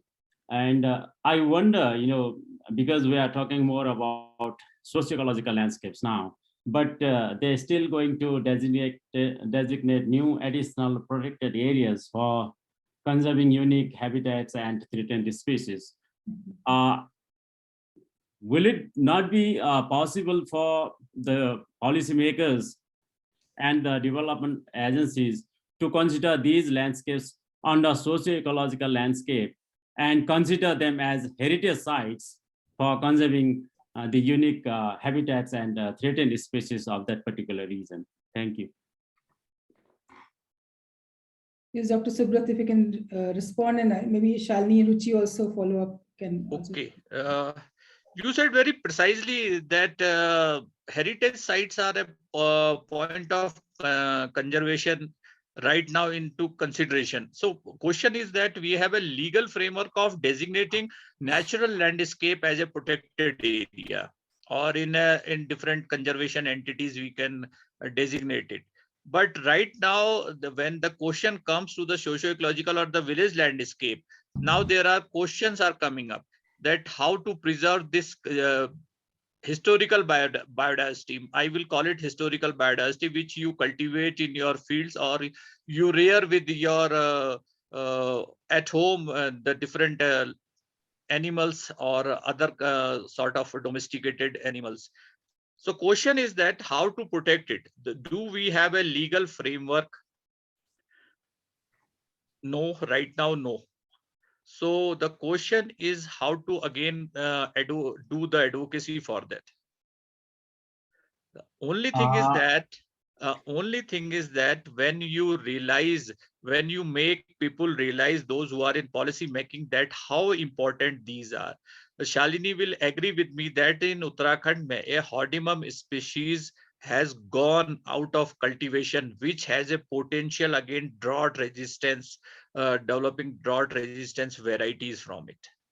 So unless until we recognize, we put a value to it, like Dr. Vadhu Verma has a expertise on putting the economic valuation of the many things, which are not taking into the account.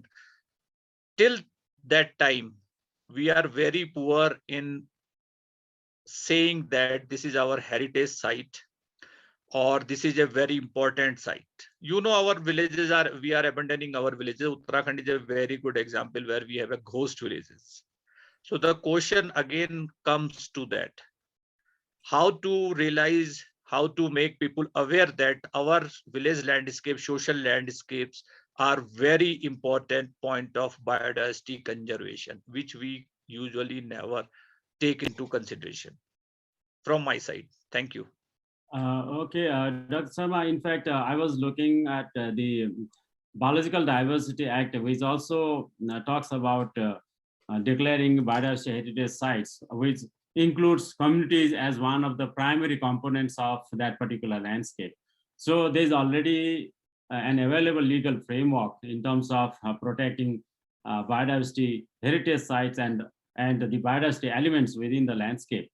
Therefore, because we have so much of regulatory frameworks for conserving biodiversity in the forest areas, but we lack such policy frameworks for conserving socio-ecological landscapes as of now in the context of the Sikkim, Indian Himalaya.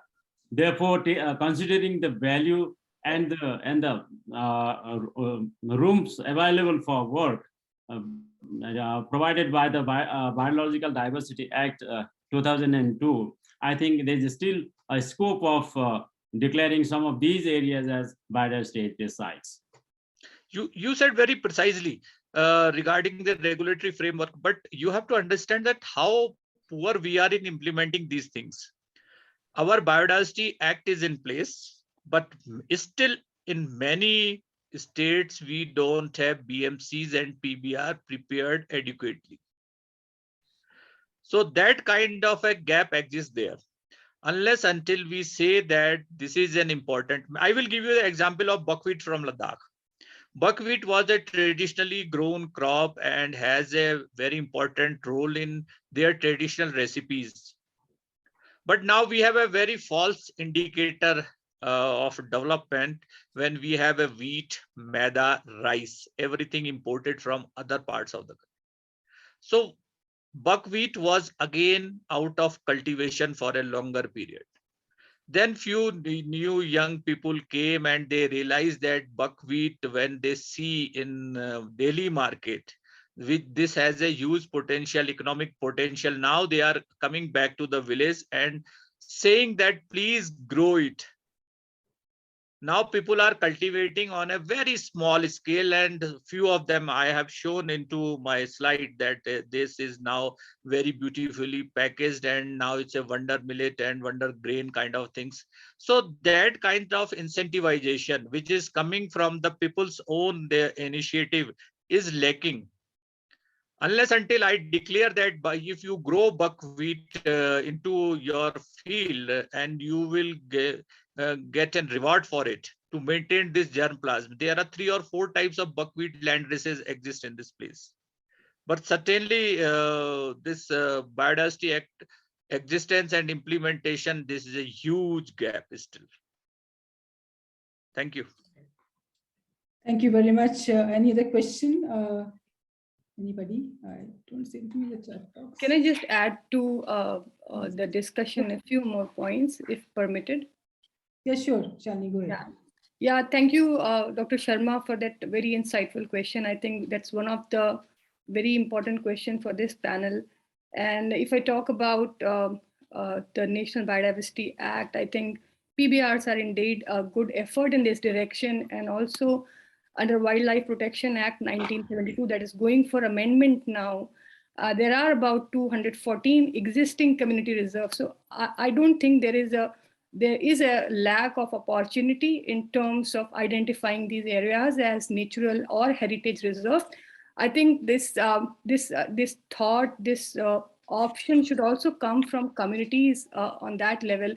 For example, if communities think that their productive landscapes are very diverse, indigenous, and have high conservation value, so they can be, projected as a good proposal to government. And the way 214 community conservation reserves are designated, I think there is a good opportunity to have them included as well.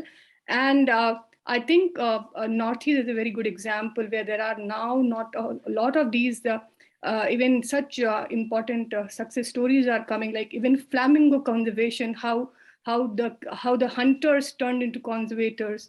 So these are some of the good examples, and these examples are scattered across the country and across Indian Himalayan region.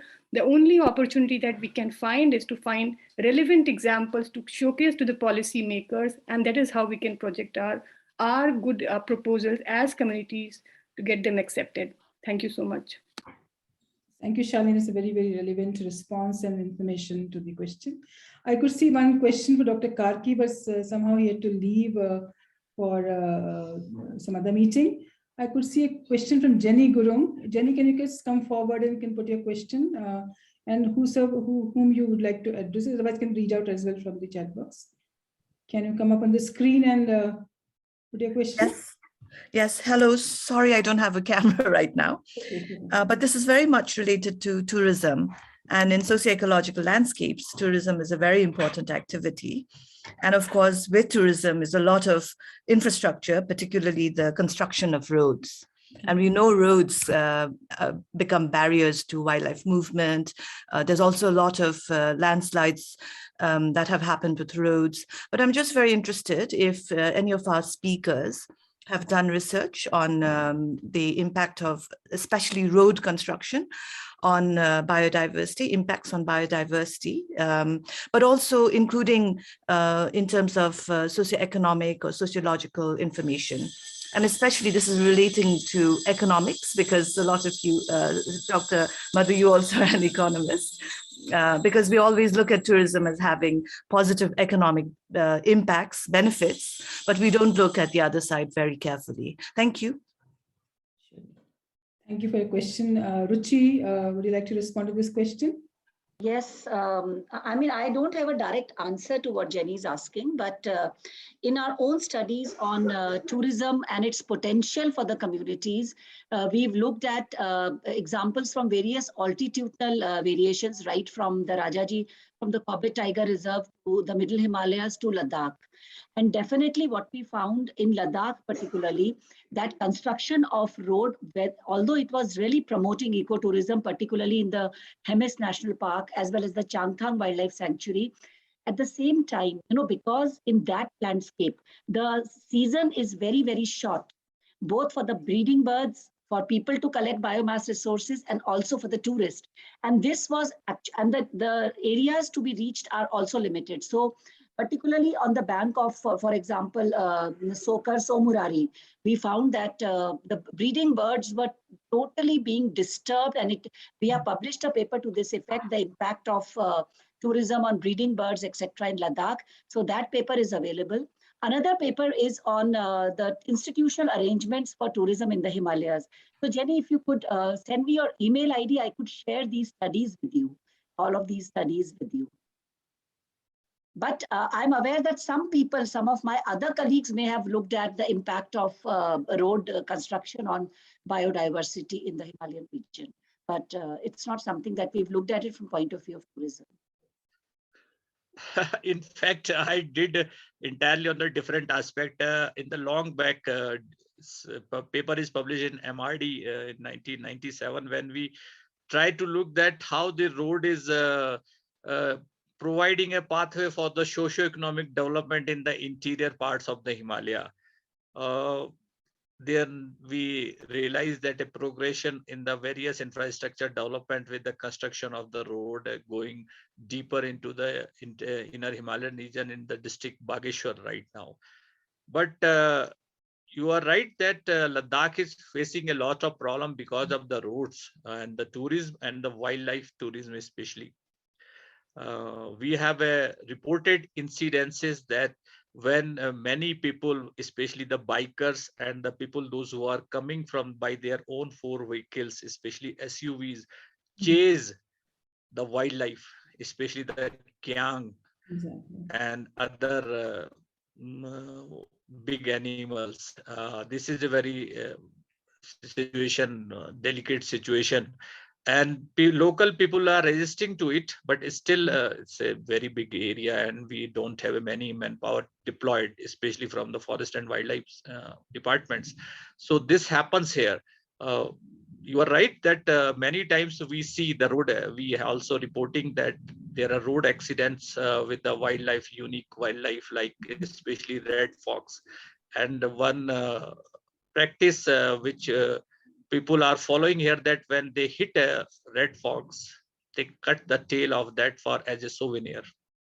So those kind of things are happening, but not reported because of the road.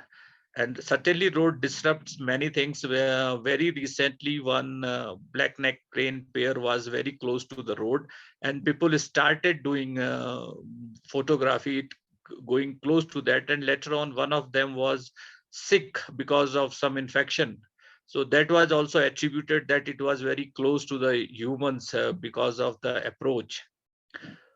And Paika is another example, when people are coming and feeding to them, and there are many boards and many other notifications are in place that please don't feed them, but still this is happening, and which is altering their habits. So many negative impacts are, but certainly not documented scientifically, but reportings are there.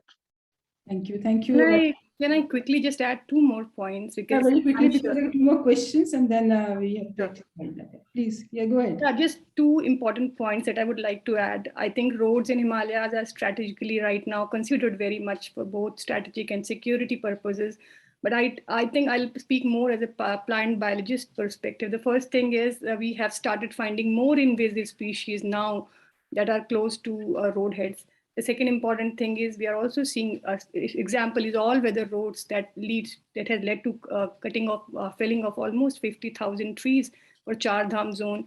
The third important aspect is that this has also accelerated a lot of landslides in the region, and the dumping of this road construction debris to riparian buffers, leading to restricting the channel of rivers and affecting the rich habitat of golden mahasir and snow trout in higher Himalayan highlands. So these are three, four important points I think that I would like to add to this discussion for the larger impact of roads and highways in Western and Indian Himalayan region.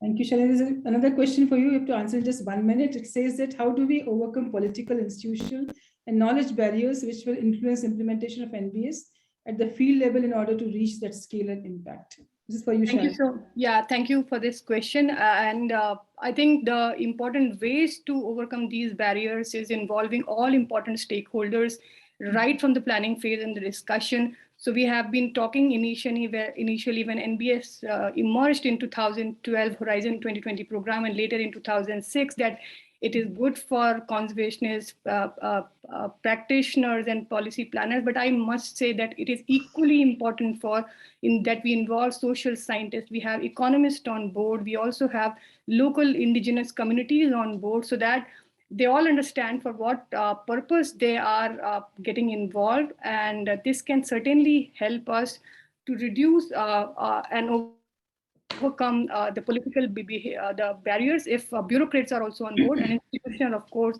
if everybody is on board right from the planning stage, we can understand pros and cons, and that is how we can effectively achieve implementation targets on field. Definitely, and everybody owes a responsibility of doing it and not doing it. So it will definitely happen better than doing it in silos. Another last question to Ruchi from Mr. Ram Pandit. If you're around, can you just put it up yourself? Otherwise, I can also read. Dr. Ram Pandit. Yes, thank you, Madhav. Am I audible? Yes, you are. Okay. Ruchi, it was a very interesting presentation. Of course, all of the presentations were very interesting. I was very much interested on your idea of payment for ecosystem services / coexistence. And my reading of that is when wildlife affects households, their properties and so forth, then there is a compensation. That's how they mitigate that challenges of coexistence. And I'm wondering the mechanism, how that happens in practice in your study areas. Ruchi, this is for you. Can you unmute yourself, Ruchi? Ruchi, sorry, ma'am, please, you'll have to repeat the question. I'm sorry. I'll just read it here. It's in the chat box. It is from Dr. Ram Pandit. He says, on coexistence, what was the payment mechanism and how does it vary depending on the impact of a given species, say tiger versus elephant? Okay.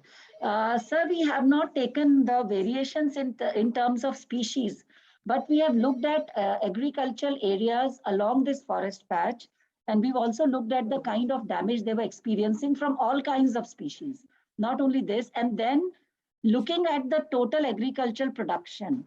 And we have calculated this payment for coexistence. So it is not based on species as such. It is basically based at what people would be willing to accept to not cultivate that land and let it be used as a wildlife corridor, or where wildlife can coexist with them.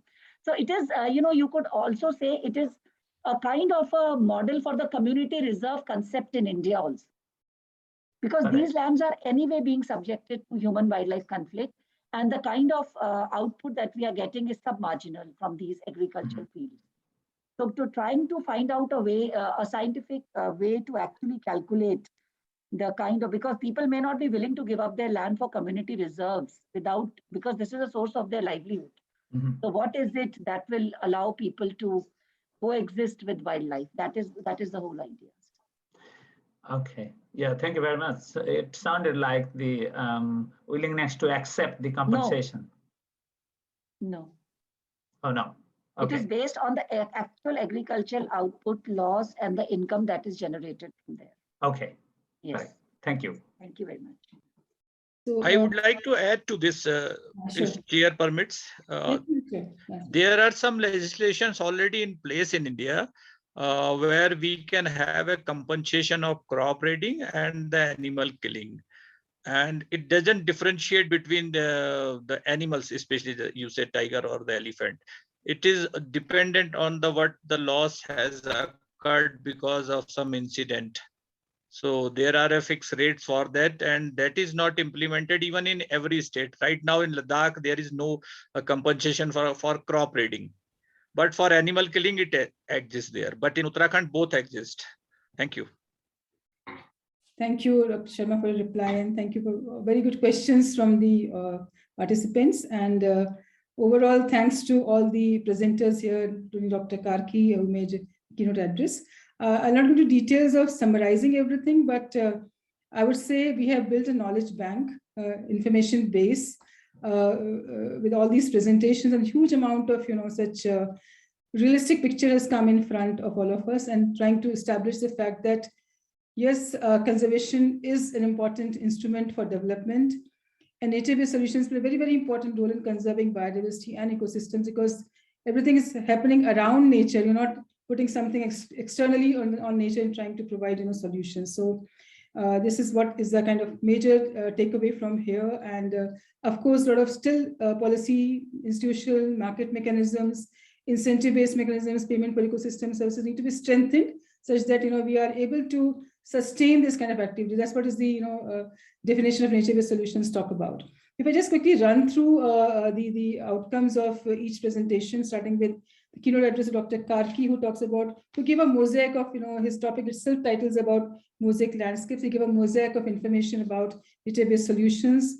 Talked very nicely about drivers, which are both external and internal, which influence the existence of or the degradation or strengthening of conservation of biodiversity in the region, which is very important to understand. So many a time solution or problem lies far away from location, and we keep on looking at with a narrow lens at the location to locate the problem. He very much focused on the One Health approach to look at all those aspects in totality. He talked about alarming situation of high rate of species loss.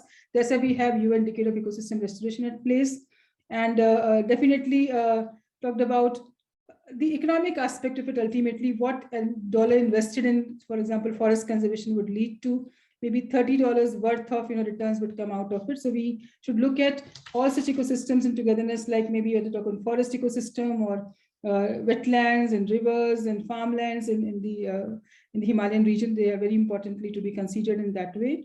He talks about various co-benefits of nature-based solutions, which is importantly to be understood, and that's what Ruchi's presentation also talked about in terms of all the invisible benefits come on account of interventions to nature-based solutions. He talked about opportunities for applying nature-based solutions in an integrated way, what they give you ultimately, not just, you have to have a hybrid model many a times, because always soft solutions don't work, always hard solutions don't work, to combine them together. And he talked about the IUCN 7 principles, and also focuses a lot on, which is the current demand for Indian economy in Nepal and all Asian regions of the agroecological sectors or domains. So he talked about the biodiversity enhancement and conservation of agriculture very much, and the socio-ecological national capital framework, which talks about ecotourism as well, and building resilience in the system, and all such types of nature-based solutions, maybe short-term, long-term, or on a medium-term kind of thing. But he ultimately suggested transformative tools to be taken care of in the process to actually generate results of NBS for the larger population and connect with the human well-being. Ruchi, in a presentation on ecosystem services, talks about very good snapshot of Himalayan ecosystem, the history, culture, tradition, the rangeland, forests, wetlands, rivers, faunal population and floral population of the region, the very richness of biodiversity she talked about, and very strongly propagated the paradigm of endemism and rarity of and these areas which need to be taken care of because they have got huge uniqueness value. She also talked about the instrument of protected area conservation, which has led to actually conservation of many more such species in the region.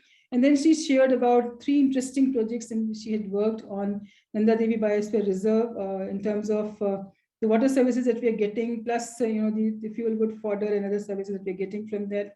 She talked about the whole set of nature-based and religious tourism in that region, definitely, and how they contribute to the human well-being, what percentage of income goes to the local population account of these activities. Maybe small population, but it's significant for them. She has been working, I know I'm aware of her work on gender aspects in Himalayan region, and she projected that also in her presentation, how useful, important it is to take care of gender need specific or issues in consideration when we talk about biodiversity conservation, and how she also showed the linkage between overall well-being and which gets affected on account of declining forest quality or forest degradation when it happens.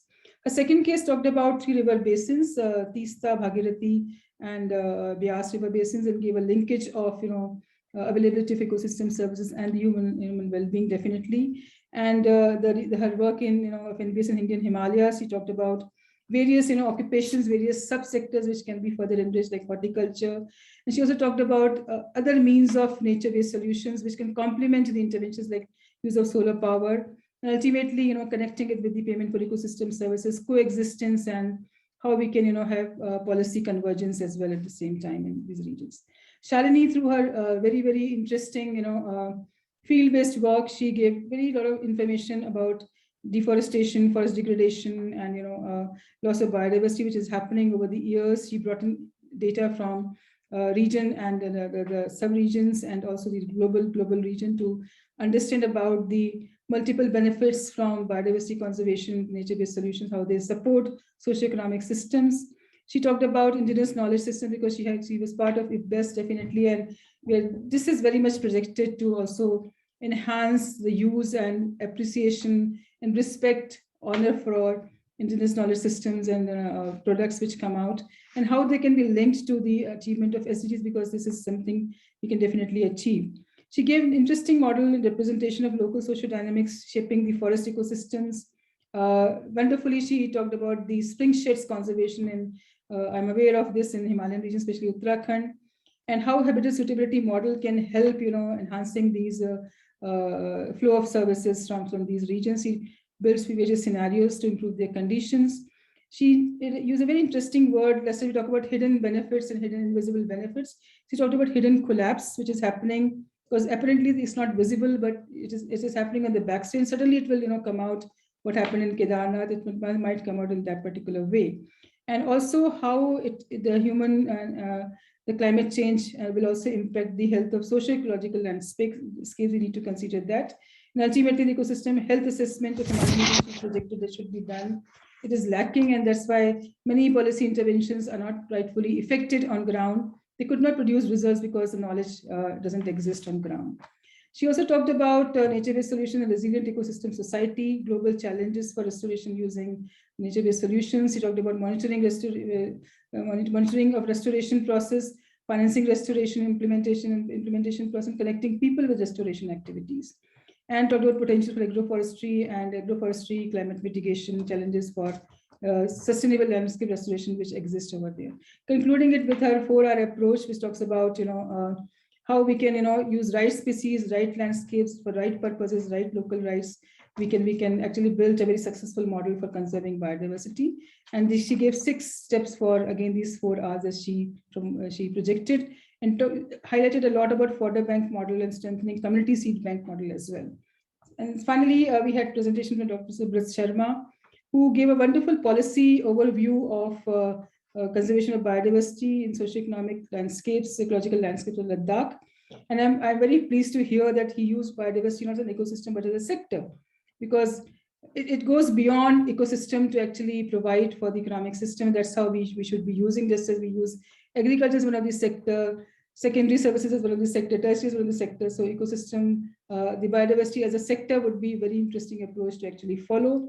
And he gave all the ideas about the issues in the region of Ladakh, the key aspects of prioritization of conservation area, talked about high altitude wetlands, because numerous high altitude wetlands. I also happen to have worked a lot in the entire Himalayan landscape for all my life, for the last 25 years especially. So how they're important to the people of, local people of Himalayan region. And he rightly said that biodiversity, as we always say, biodiversity means climate. Climate means, safety net that biodiversity can provide. It means resilience. It means diversity of things, a safety cushion which is available. So he also talked about biodiversity as a risk insurance and climate change, and for climate change. And he talked about niche products which come out of from this particular region. He talked about sectoral strength of this particular sector that he says biodiversity sector, and what kind of interventions are required for further conservation actions needed for conserving the biodiversity. I would like to mention his moral of the story that conservation without compensation is just a conversation. That's what we have been seeing over the years, but now it's high time that such intervention should be made. And he talked about indicators for achieving, rather visualizing or assessing the success of the interventions and how programmatic interventions can make the whole difference in the system. So amazing amount of information has been collated, gathered. I think it will be very, very useful for ATREE and Sikkim University to have lots of takeaways, and all of us, the audience, have a lot of takeaways of future research, future ideas. We also got to the number of data sets, number of sources of information, lots of case studies being presented. We have that knowledge as well in front of us. I think it's been a very enriching, experience to chair this session. More learning for me and more pointers for me to present and talk about my session in the coming post-lunch session. So I'm thankful to all the presenters, Dr. Karki for his keynote address, Dr. Ruchi, Badola, Dr. Shalini Dhyani, and Dr. Subrat Sharma for putting up their passion in front in a very articulate way. Of course, time was very less, but still you could make it as a very crisp and very useful presentation. And thank you, ATREE and Sikkim University, for having me also to chair this session. It's been a great learning for me besides chairing the session. So thank you very much, and have a good day and good interaction ahead in the following session. Hand it over to ATREE team. Thank you very much. Thank you, Dr. Verma. I think it was really an honor for us to have you chair this session, someone who's worked in this sector, in these concepts for more than, I think, 30-35 years. Thank you so much. And thank you to all the speakers, Dr. Ruchi, Dr. Shalini, Dr. Subrat Sharma, for the wonderful presentation. For me, I think it was really a learning session. And I'm sure it is also for all the students out there, and the way they have talked, the way Dr. Shalini or Dr. Badola and Dr. Subrat have talked, they are domain experts, but if you can see the way they've expanded their work and the interdisciplinarity that they've brought, so that solutions can be found for these environmental problems. So I think for the young researchers, this is a very good opportunity. While you are studying, training in one domain, I think it is, and one discipline, it is very important for you to learn, think in a very interdisciplinary way, so that you find solutions, and then your work contributes to the good of the society and good of the environment. Thank you so much. And I've learned a lot. And I would just want to add that since ATREE also implements research and implementation, so Shalini, I think from your presentation, we've got a lot of ideas to, try and do some pilot things out here. So we will be in touch with you also for that. Thank you so much. And with this, we come to the end of technical session 3, which was really, really interesting. And we will again come back at 2 o'clock this afternoon. For the other session, the last session of the day, technical session of the day, and which is policy implications in managing biodiversity and ecosystem services in socio-ecological production landscapes. And it will be chaired by Dr. Ghanashyam Sharma, who is the program manager and head of the Mountain Institute India, which is based out of Gangtok. And Dr. Sharma himself has a lot of experience of working on agrobiodiversity, indigenous and traditional knowledge. And I think it will be an honor for us for the session to also be chaired by him. And again, we have a very impressive lineup of speakers. So I would request all of you to be there on time. And we are really hitting 96, 97, 98 kind of. So, I think please be on time. And I'm so that, you all are part of this very, very interesting last technical session of the day. With that, we'll break for lunch and see you at 2 o'clock. Thank you very much, everyone. Thank you so much, everyone. Bye. Bye.